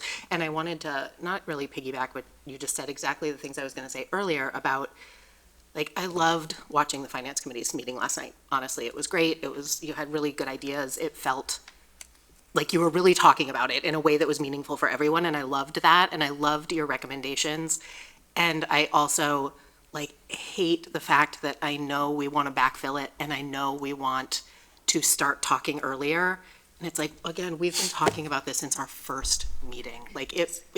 Dr. Cummings came up with 2 budgets from day one because we knew we were going to be here. And here we are, and we're acting like it's surprising or, if only we'd planned better. And it's like, we're planning better. There is no other way to do it. So we're going to be here again. We're going to have the same conversation. So that's just my 2 cents on that. I have Dan, and then Kyle, and then Skip, and then Andy. I was actually going to say with these the revenue that's been added, it's not actually 9 million anymore. But maybe we should be talking about 9 million. I'm not saying people, Craig, I'm not saying people want to pay more in taxes and get nothing. That's ridiculous. I'm saying people want more from the government services that they're paying for, and you get what you pay for. Some people want more, and they want to pay more for it. That's what I'm saying, and there are people in town who want that. Maybe they're not the people who support you, Drop, but they're out there, and I'm hearing from them. I'm one of them, and I think that is something that should be taken seriously by someone on the board who needs to be considering everyone in town. Okay, I'm going to remind everybody, please address your comments through the chair and not to one another. He was We're all laughing as I was saying. We're all very passionate, I understand. We're all very passionate about this. I'm going to take comments from Kyle, Skip, Andy, and then I would like to allow the public to participate, okay? Is that okay with everybody? Great. Kyle? I'll make mine brief. I agree with Laura and everything that she says. I think there is a comms problem that currently exists. I think there's a narrative already out there that we are up against. I think that Dr. Cummings presented a really great slide last night about the 5 or 6 things that, you know, when he's done overrides and advised other schools during overrides that need to be true for an override to be successful. And by his evaluation, we meet one of them. So I think that is a very good, I guess, guide to go by. And I, you know, would be in support of, that's why I'm supportive of the middle ground budget. Thank you. Skip? I'd just like to remind everybody that we would not be here if we didn't get whacked with the increase in the health insurance. Any more than we would have been here if the DPU came and said, oh, by the way, even though it's way outside the rate review cycle, we're gonna drop a 50% rate increase on everybody, and the electric bills for everybody went up. It's the health insurance that went up for everybody, and it's what drove us here today, or where we are now. It didn't happen in the fall when budgets were starting to be put together. It's something that just dropped on us, and that's why we're here. Mr. Jefferson? Thank you, Madam Chair. Again, I guess piggybacking off of what Mr. Offen said, you know, I would like to see us get into more alignment. I feel like that was the point of this discussion is to figure out where we go. And I really want to see an override option on the ballot. You know, as hokey as it may sound, the core of all this is democracy, and the charter puts the power in the hands of the people. And I don't believe it's on us to restrict that. To the earlier point that, you know, losing an HR, losing all of our HR staff is unsustainable. I do agree with that. You know, and while I don't want to keep, I guess, fluctuating the line of where, you know, that financial line of where we draw the limit, you know, if it means going for a $5.1 million override so that we include HR staff, I'm fine with that, as opposed to, you know, the 5. I think we can make reasonable arguments and still have some reasonable compromise in there. But yeah, I think this is the place to do that. Okay, so it is 8:32. We've been at this for an hour and a half. It's a great discussion. I would like to ask, it looks like Will stepped out, so we'll start with folks here in the room. I'm going to briefly kind of review how the school committee does public comment, even though this isn't really public comment, but just for some structure. 3 minutes. Try not to repeat what's already been said. Do not address your comments to any particular individuals. I think that's good. Leora's going to time for us. So if you would like to speak, how about we have a show of hands? Who would like to speak? Wow. 1, 2, 3. Okay. Who would like to go first? Step up to the podium. You can race, I don't care. Evan, you can't. I don't want to be disrespectful and be sitting right. Oh, I see what you're saying. Oh, good. Step right up, sir. Step right up. So with school committee public comment, it's a little different from regular public comment. We don't ask for addresses, but we do ask for affiliation. If you have a child in the district, if you work in the district, as opposed to where you live. That's just how we run it. So go ahead, sir. Feel free to correct me as we go along if I need to, and forgive me. I'm a little bit under the weather, so I know. But this is an important meeting. My name is Wade Birch. I'm a resident of Grafton. I have 4 children in Grafton schools. I have participated in the parent-teacher group. My wife is, in fact, sitting in the audience as the treasurer and has been for several years, so many of you guys know her. I appreciate the work that's being done by the administration. I wanted to speak specifically about the question of putting the override to a vote. I, myself, am finance chair for the Westboro United Methodist Church. We found ourselves in a similar situation a couple of years ago and extending into this year, where we saw a 47% rise in the cost of our insurance, a 46% rise over 2 years in the cost of our utilities. It sounds like we face many of the same problems, right? Organizations are organizations. We had 2 options. We had sort of done the work to cut our discretionary budgets to the point where we really didn't have much room.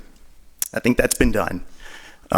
So we had the choice. We could make deep cuts, which hurt the mission of our organization, or we could go to the people that were part of that organization and ask if they cared enough about the mission to support it. We chose to do that. What happened was amazing. For me, it was a God moment where we were able to cover that pretty significant deficit because we had people who cared about the mission of our organization. Our mission as a town is to preserve the education of our most vulnerable residents, the ones that don't have a vote, ones that are dependent upon us, and those are our school children. I realize we have many other people in the town who have needs, and I don't think that we need to ignore them. But the people who can speak to their will are the people. And so I encourage the select board to put this to a vote, put out a reasonable compromise, override that funds our schools, and let the people choose whether that's something that we as a town, as an organization, care about or not. I'll be fine with the results. Thank you. Thank you. Okay, I'll let William sit. Now's the time for hands on Zoom. We'll go back and forth, but we'll take one more from the gallery first, so I'll let you get situated. Who would like to go next? Okay. Chantel Kimball, both of my beautiful daughters went through Grafton Schools K through 12, and I am also now a district or a school employee. But I actually just had a couple of quick questions that I didn't hear fleshed out in the discussion. The first is, it sounds like the level services budget is contingent on approval of the $600,000 enterprise fund being voted at town meeting. And I'm just wanting to make sure I understand what happens if town meeting says no. And this whole, we can survive with this level of service budget doesn't happen. And then I know we haven't been super concerned about federal funding, but the executive order to dissolve the Department of Education was signed today. And as it stands now, if I remember correctly, it's about $1 million of our annual budget that comes from the federal government. So for me, I worry about what happens if that hits us this fiscal year. And now we're trying to make up that $1,000 and we haven't gone to the well. But I also worry about what happens if we go for a $5 million override, and now we really need a lot more than that because we've lost the federal funding and we don't have the gap. So I know that probably doesn't, the $600,000 I hope is an easier question to answer. I know that second question probably doesn't make anything easier for anybody, and I'm sorry about that. I can answer the second part. Somebody else wants to answer the first part. The second part about the federal funding is that we just heard this on, the three of us were on a call with MASC a couple days ago. It's about as definite can be that the entitlements for fiscal 26 are okay and they're intact. I don't doubt that if somebody wanted to claw back that money, they could, but as of this moment, that money is guaranteed. What happens after that is anybody's guess, and I personally am not super confident that that money won't get clawed back. I can't be confident. The person who delivered the information to us was pretty confident, but I don't know. I feel like we're in a weird situation where anything can happen. Just because you can't do something doesn't mean you can't do something anymore, apparently. And I hear snickers, so I know people know what I'm talking about. What about the other half of the question? I think it was what happens if town meeting says no. A couple things. One, that's one of the reasons I'd like to see it on the May town meeting so that we can do our due diligence if it doesn't work. There are some other options that the board can exercise, so the board has control over all fees, so they could not create an enterprise fund and just do it on bag fees. But I think that, so in short, yes, town meeting needs to approve any creation of any enterprise fund. Did I answer the question, or did I just repeat the price one? I think you did. Just to clarify, sorry, so it doesn't pass, then the select board still has options? Correct. subsequently, Okay. Yep. I think that goes to the question of whether the $600,000 comes from stabilization and requires a different vote than the 600,000 coming from free cash.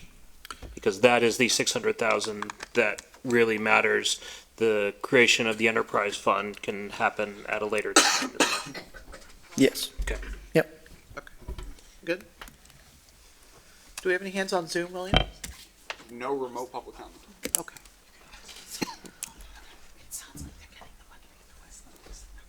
Go ahead, you're all right. All right. Welcome. All right. I want to reiterate, like, we don't have a financial issue, we have a comms issue. That is the whole issue. I mean, it's been said, but I really want to, like, reiterate that. And the financial committee, the FinCom, I think, had a phenomenal discussion last night and made a really smart decision to almost recommend the 1-year override. That was like your best possible thinking there between that and not doing it. My concern, of course, is that, like, if the bag fees don't pass, right, or other things happen, then we're looking at, like, we either get cuts or bigger cuts. Those are the options. Without the override, those are the options that we have on the table.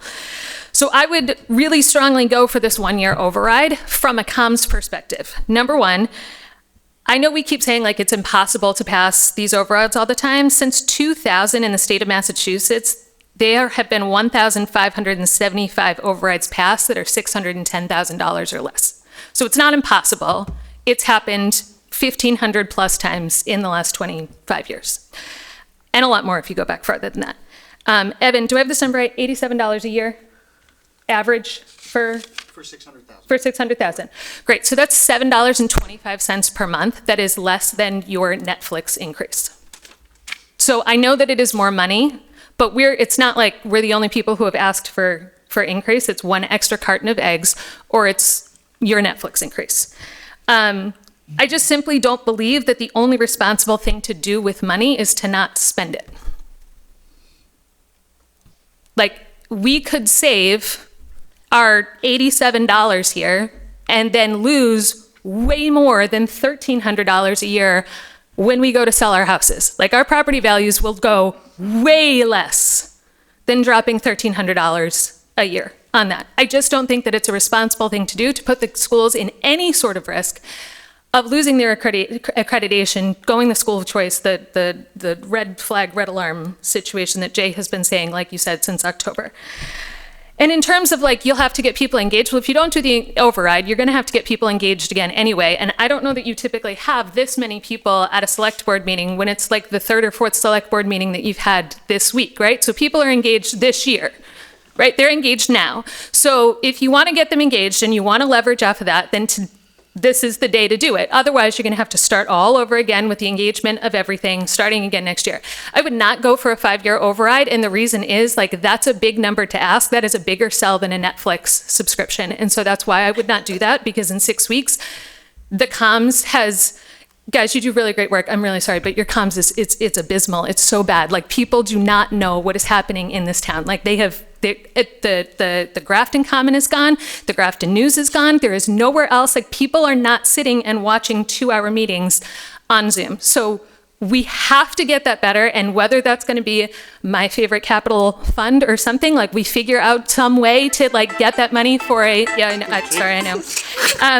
I also, whether we're going to get that money for, like, a crisis comms situation, not like an Olivia Pope, but like a one-time thing of, like, we need a crisis communicator PR person to get this done for either now or the next time, then let's do something about the communication issue, but everybody's going to be on the same page. I need you to state your name, please. Oh, I'm sorry. Megan Pavisaris. I have 2 kids in the district. I also am a former teacher, and I have taught 11 sections of 30-plus kids, so I feel very strongly about that.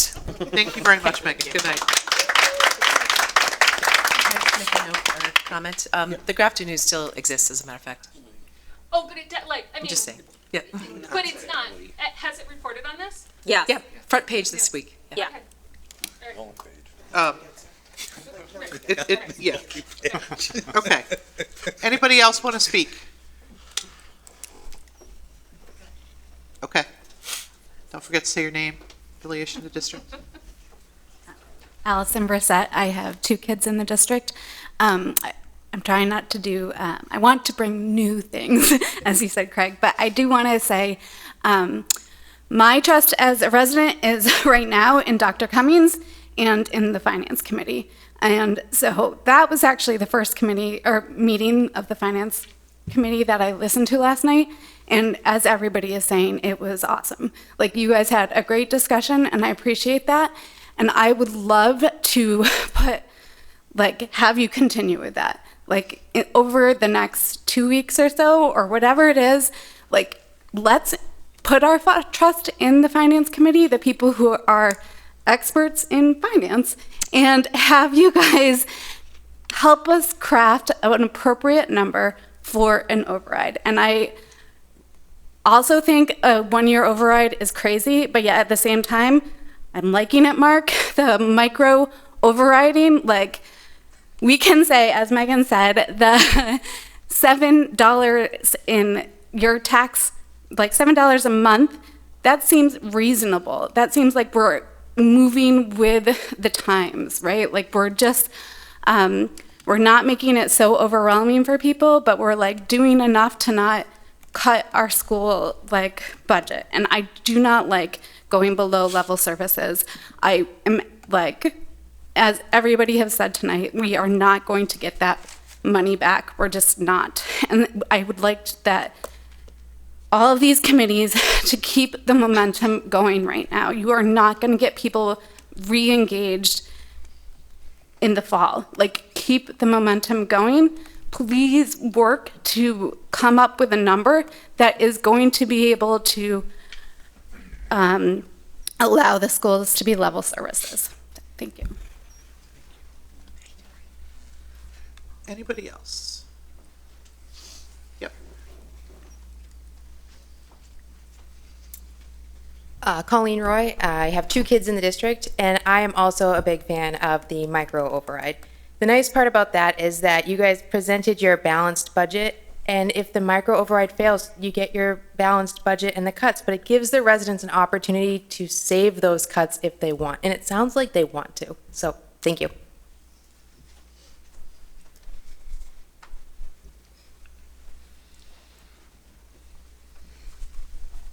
I'll be really fast. Michelle Williams, and I have 3 in the district. I think all we're asking for is just a chance to be heard and a chance to be heard and make a choice. And that's all I'm looking for, is just that chance to be on the ballot and make that choice. As a resident, I'm feeling like I'm not being heard, and things are happening that I have no control over, and it's very unsettling.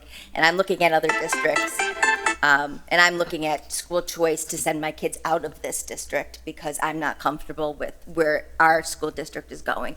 And I moved here because of Dr. Cummings, because I had trust in him. From Shrewsbury, I was a former teacher from Shrewsbury, and I followed you, and I said, this is a man who knows what he's doing, and I had faith in that. So when he tells me, when you're raising the red flag, I'm nervous and I'm scared for all 3 of my kids. And I'm not comfortable living here, and I am looking other places. I'm going to be honest, and I know a lot of other people are too. And property values will go down and will suffer. And that's just the way it is. I mean, you can, say what you want, but so I feel like we all deserve just the choice, the chance to tell you how we feel and to put it on the ballot. Give us that choice, that voice. Like we're breaking up. Okay, Jake, can I ask a quick question based on what she said? Because we've talked about what happens when we lose incoming school choice kids. Yeah. Right? What happens when kids start leaving the district? What happens to our budget then? The exact same thing. Can you elaborate a little bit? We lose state aid. Oh, yeah. I thought you meant just school choice. We lose state aid and lose the money if it is a school choice student. And obviously, things get worse. It's as simple as that. Unless there's economy of scale. If you lost so many that you could decrease staffing, you still would never want that. But usually that doesn't happen. It's a death by 1,000 cuts. Amy? Yes, Can I speak? it's you. Go ahead. I'm sorry, the young woman that just spoke, about, who's the teacher who? Megan? Megan, I'm sorry. So Megan, can I ask you a question? Sure, Can you you come to the microphone? Yeah. Yep. So when, the stats that you presented about Yep. all the overrides that have passed. Yep. Do you know if any of those overrides have been, like if they've done it in duplicating years and in like a series of years, or are they all been kind of one-offs? That was just it was the Excel spreadsheet that I had that is like the win-loss one. So I only looked at I filtered for wins. I filtered for only since 2000. So I eliminated everything like, I think it starts 82 to 2000. And then I just filtered by amount. It doesn't say when you do, because in when you ask for the override, it doesn't say how long the override is supposed to pass for. You just have to fill in that blank about what it's for. So the one that we'd be doing is for healthcare. There are other ones that have been on there for healthcare. So, I mean, it's been a variety of things, and towns are more and less specific. So some are as general as for the schools, and some are for the portico at Millbury Street roof. Yeah, yeah. So, does that answer? That's perfect. Okay. Yeah, thank you. Yeah, that roof at Millbury Street has never been right since. And we're built doing that it right school now. In 2000. It's gonna be awesome. Contractor from Millbury.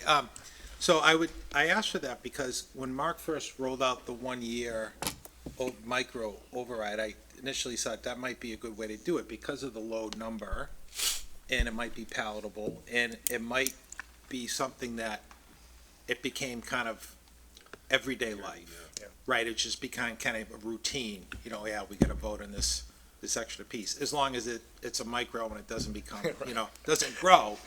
And then when Megan spoke about it again, it just kind of made sense. If we're gonna do something, and we all know overrides are tough, but, and to thought of them doing them every year is not something we might wanna do. But if it becomes almost a way of life, it's kind of a routine and it's short money, then, 5 million is a big number, 9 million is a big number.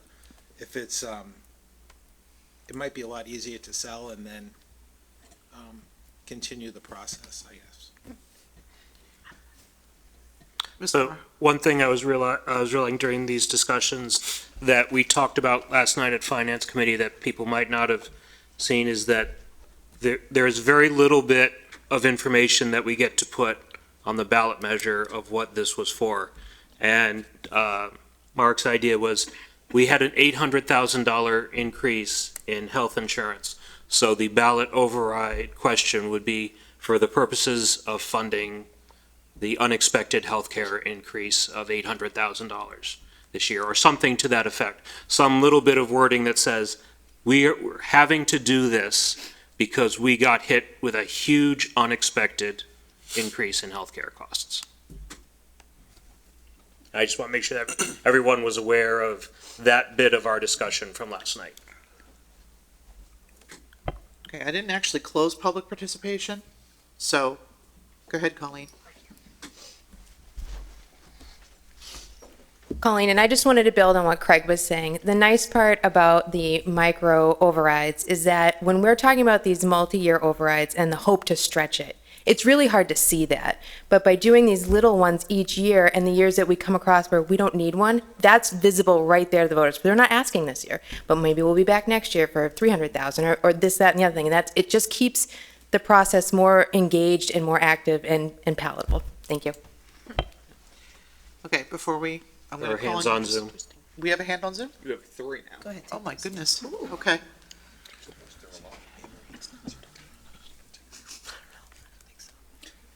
Mike gives the first one, he just needs to unmute. Okay, Mike, you are on. You just need to unmute. Mike's iPad. Next. All right, well, I don't go to the next one.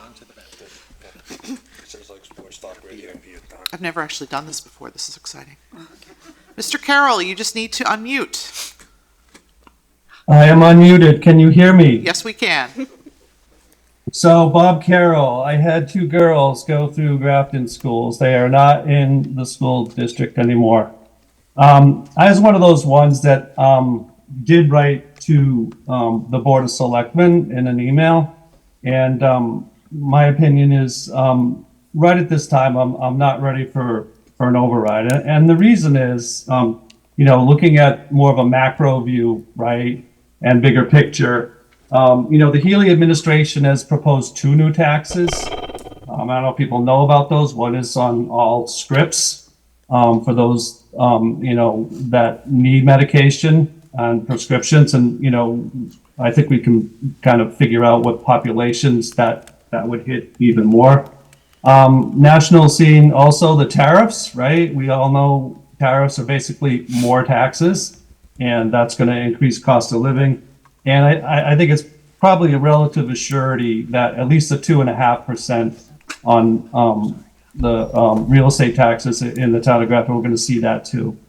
And that given also with, and I know the school committee brought up the point, the dismantling of the federal Department of Ed, what does that all mean, right? How does that all shake out? So I think, or I would encourage the select board to be mindful of, the bigger view, and that people will see all of these other things in their lives and, what they're going to have to pay when they take under consideration whether to put forth an override at this time. I guess that's basically, where I'm coming from.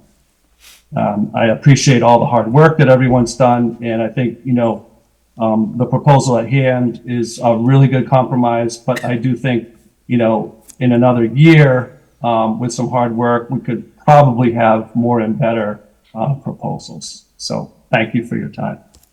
Thank you. Is Mike gone?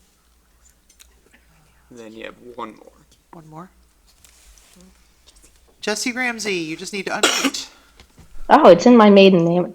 Jesse Ramillard. Oh, I have 3 kids in the district. Sorry, that's probably just how my phone's set up. I just wanted to chime in and say thank you to all of you. So working so collaboratively with very different perspectives, I think that adds a lot of, thought to a really big decision on how to move forward. So real quickly, I just want to thank you guys for that. And the innovative ideas of how to bring this a little bit smaller, because I hear the different things, like there's people in town that really don't have the money to stretch, even if they super support education. It's just, that's a fact of the matter. And some of these additional revenue sources that I don't even know where these came out of. Like, these are great ideas. But one other idea that just came to mind as I'm hearing more people want to support things, is it possible, I know we do like the fun run and things like that, is it possible for people to donate toward the schools? Like either, a resident, a private party, a company, if we wanted to try to avoid those cuts? Like, is that something that's even possible? Ask Dr. Cummings to answer that. I'd have to give that some thought. We do have people donate. They historically donate for a given purpose. We have an account for students in need, for example.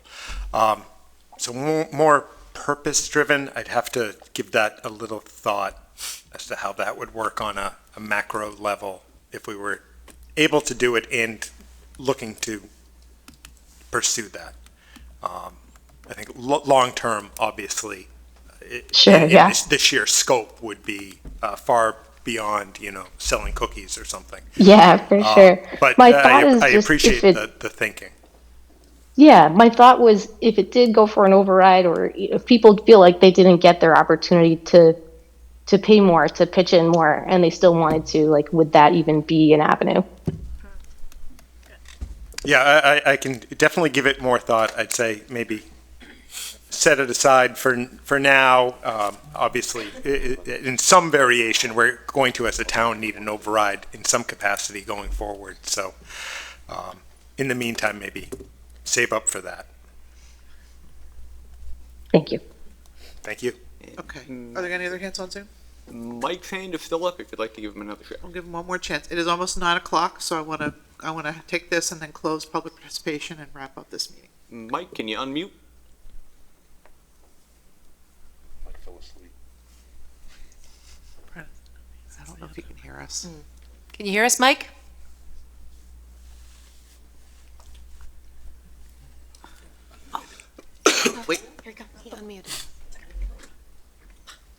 You can go ahead, Mike. It looks like you're unmuted.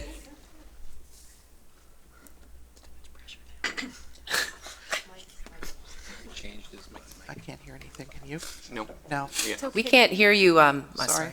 Sorry, Mike, we can't hear you.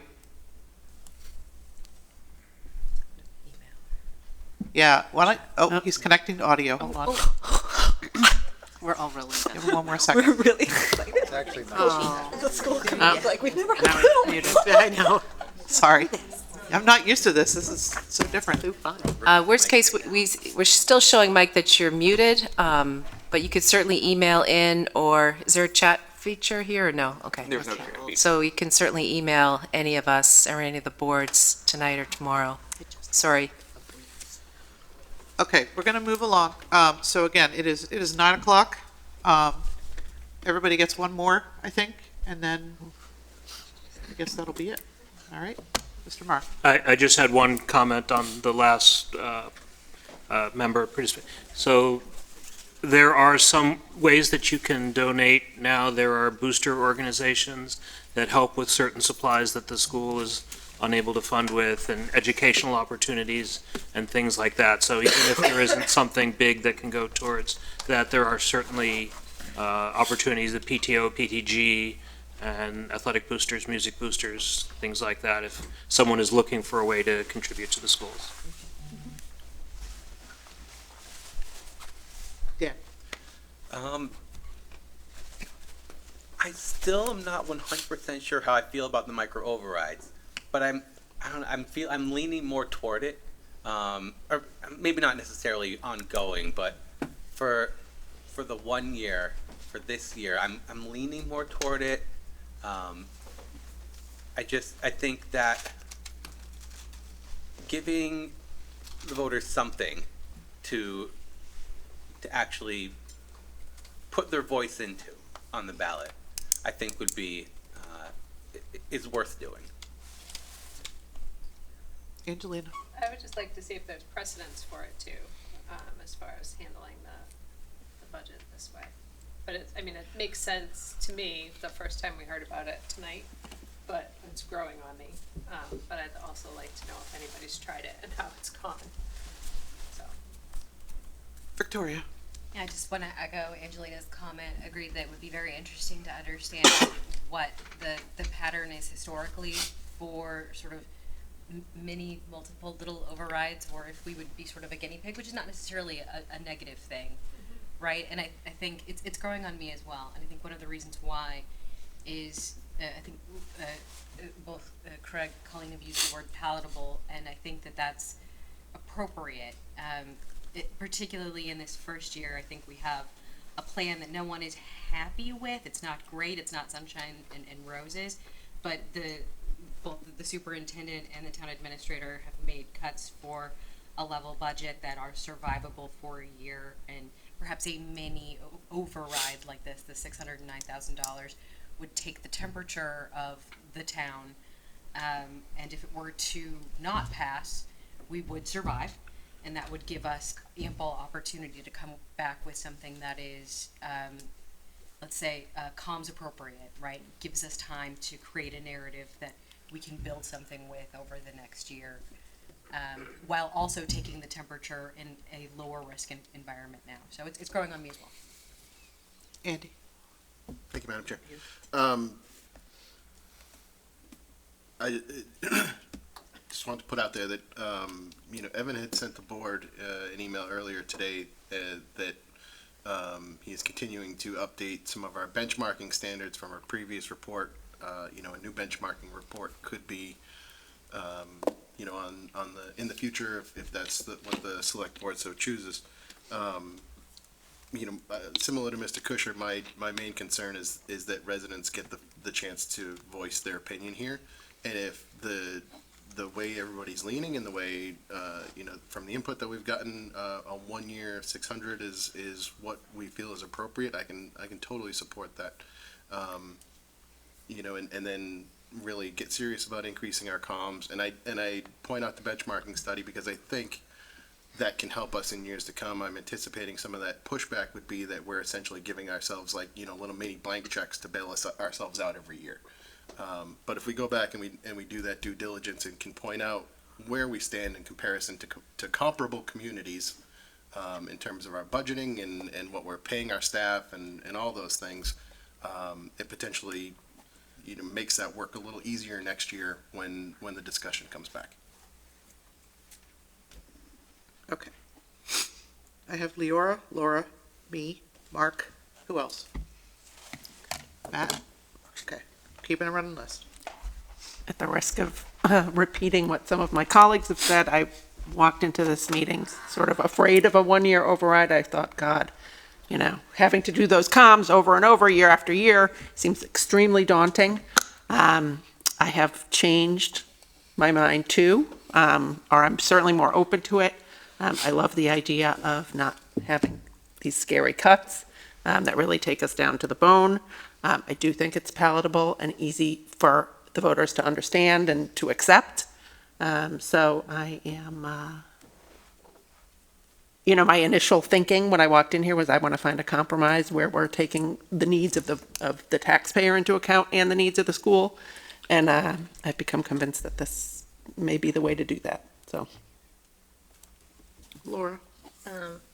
So we don't get a vote on the 1 year or not, which I'm grateful for, but I still have some concerns. I'm open to it. I mean, really smart people keep saying it's a good idea, who I respect a lot. So I'm open, and I like that people can come and possibly sell it. So I would want us to really think about it, though, and not knee-jerk it. I know we're running out of time, but at least put a little bit more thought. It concerns me on how I plan, how we negotiate contracts, and then we're going to have to go out and be like, I have a 1 year, now we're going to have a whatever we call it, because, right, we're going to have to come up with a better name than an override, like John Lincoln suggested, or normal ride, or whatever it is, and now I'm going to have to say it's just for raises, and then I have to, so that, just concerns, not that they're wrong. The comms piece, I'm ready to, we'll roll up our sleeves. Franklin has subcommittees that handle their communications. I'd love, subcommittees on all the boards that we could just work together and farm it out. I'll recommend that. And that's it. Just really, I know it sounds cute and it sounds like a great idea. And like I said, very smart people are suggesting it. And I like being a trailblazer. I just, I don't know. It really scares me when I look at my budget for next year. Our budget. Done. Yep, I have me, and then Mark, and then Matt, and then Carl, and then Christy. Did I miss anything? Far. No. Okay, so, I came into this meeting, really just trying to be open to everything. I hear all of the cries from all of the people, and everybody wants something different. And I think that the fact that we've, this has been a great meeting, and I think that we've gotten a lot of information out there. I too am more of a fan than I expected of this idea of a 1 year for this year. I think that it remains to be seen whether it is a good idea to do micro overrides going forward, but I think doing it this time and getting to work on the future is what we need to be focusing on. I like the idea of it being for healthcare. I think that is a very understandable, concrete piece. We need to provide benefits to our staff. We have a very small staff, but we have to provide them with benefits. And that's the hit that we took. And I think if we're honest with the taxpayers about it, and we don't just say it's for this amalgamous thing called the schools or the this, it's for healthcare for our employees. It's succinct, it's simple, easy to understand. And that is what I have to say. And I'm going to go to Mark next. Thank you, Madam Chair. And actually, that's what I was thinking about. So I don't know if I'm allowed to repeat, but I'm going to go for it anyway. But before I do, I would like to acknowledge two things. First of all, the group of people that came in and got up to speak. It's very hard to do. I've mentioned it a million times. Anybody who's watched any of the select board meetings, I know how hard it is to do this, to be on this side of the table. It's even harder on that side of the table. And I do appreciate all of you stepping up in a thoughtful and considerate, and maybe most importantly, a respectful way. Because that's how you get things done, instead of like getting mad at each other and making fights out of everything. The respectful dialogue, which leads me to my next point, which is what's led me to sort of, I like to get a lot of inputs. I like to think about things. I like to talk about it with Evan and Mary, I like to just think about it on the ride to work. I like to deliberate a lot. And what y'all did tonight for me is to help me to add additional inputs that maybe I wasn't necessarily thinking about. And a lot like Leora, again, apologize for repeating, but I did come here. I was here, I've been all along thinking compromise and talking about a compromise. And I came in tonight thinking compromise was the way to go. I wasn't thinking much beyond that because there's a lot of work's gone into just a simple compromise, the simple plan. But adding to that, the additional inputs and insights from everyone here has helped me a great deal. And quite frankly, I guess my mind has, my thinking has evolved on the matter a little bit as well. And I would like to talk more about this 1 year possibility with you, Evan, offline as we get time to do that. But I could see it, Madam Chair, directing it towards the healthcare, because it's the healthcare for all of the town, by the way. It's not just healthcare benefits for teachers and principals and whatever. It's healthcare for every worker, every employee of the town. And that is actually a very different way to sell it. And it's also real. It's what it is. It's right. Where's Mark? He's not. So that's the reason we are here. Okay. Thank you for your time. Thank you. Matt? All right. Thank you, Madam Chair. It's getting late, so I'm not going to repeat what everybody just said. I'm going to just say two things. One, I'm interested in the 1 year override for the specific purpose because it gives voters a choice. And second, it gives the schools the option for level service, which I think is going to be difficult. Those funds are going to be difficult to cut back.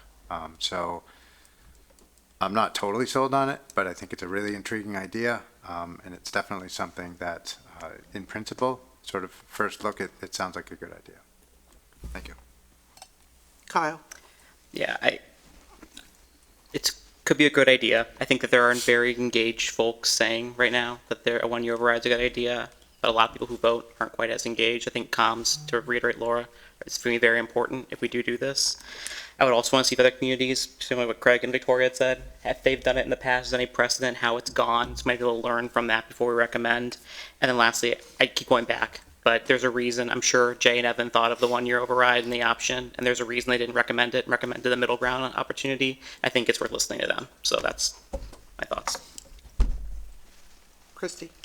I agree with Kyle. I really don't have much more to add to that, other than people are talking about how many kids they have in the district and such. I just want to point out that I think Mr. Dolphin and I probably are the oldest, like the most, my parents went through Grafton, my grandparents attended Mr. Courier?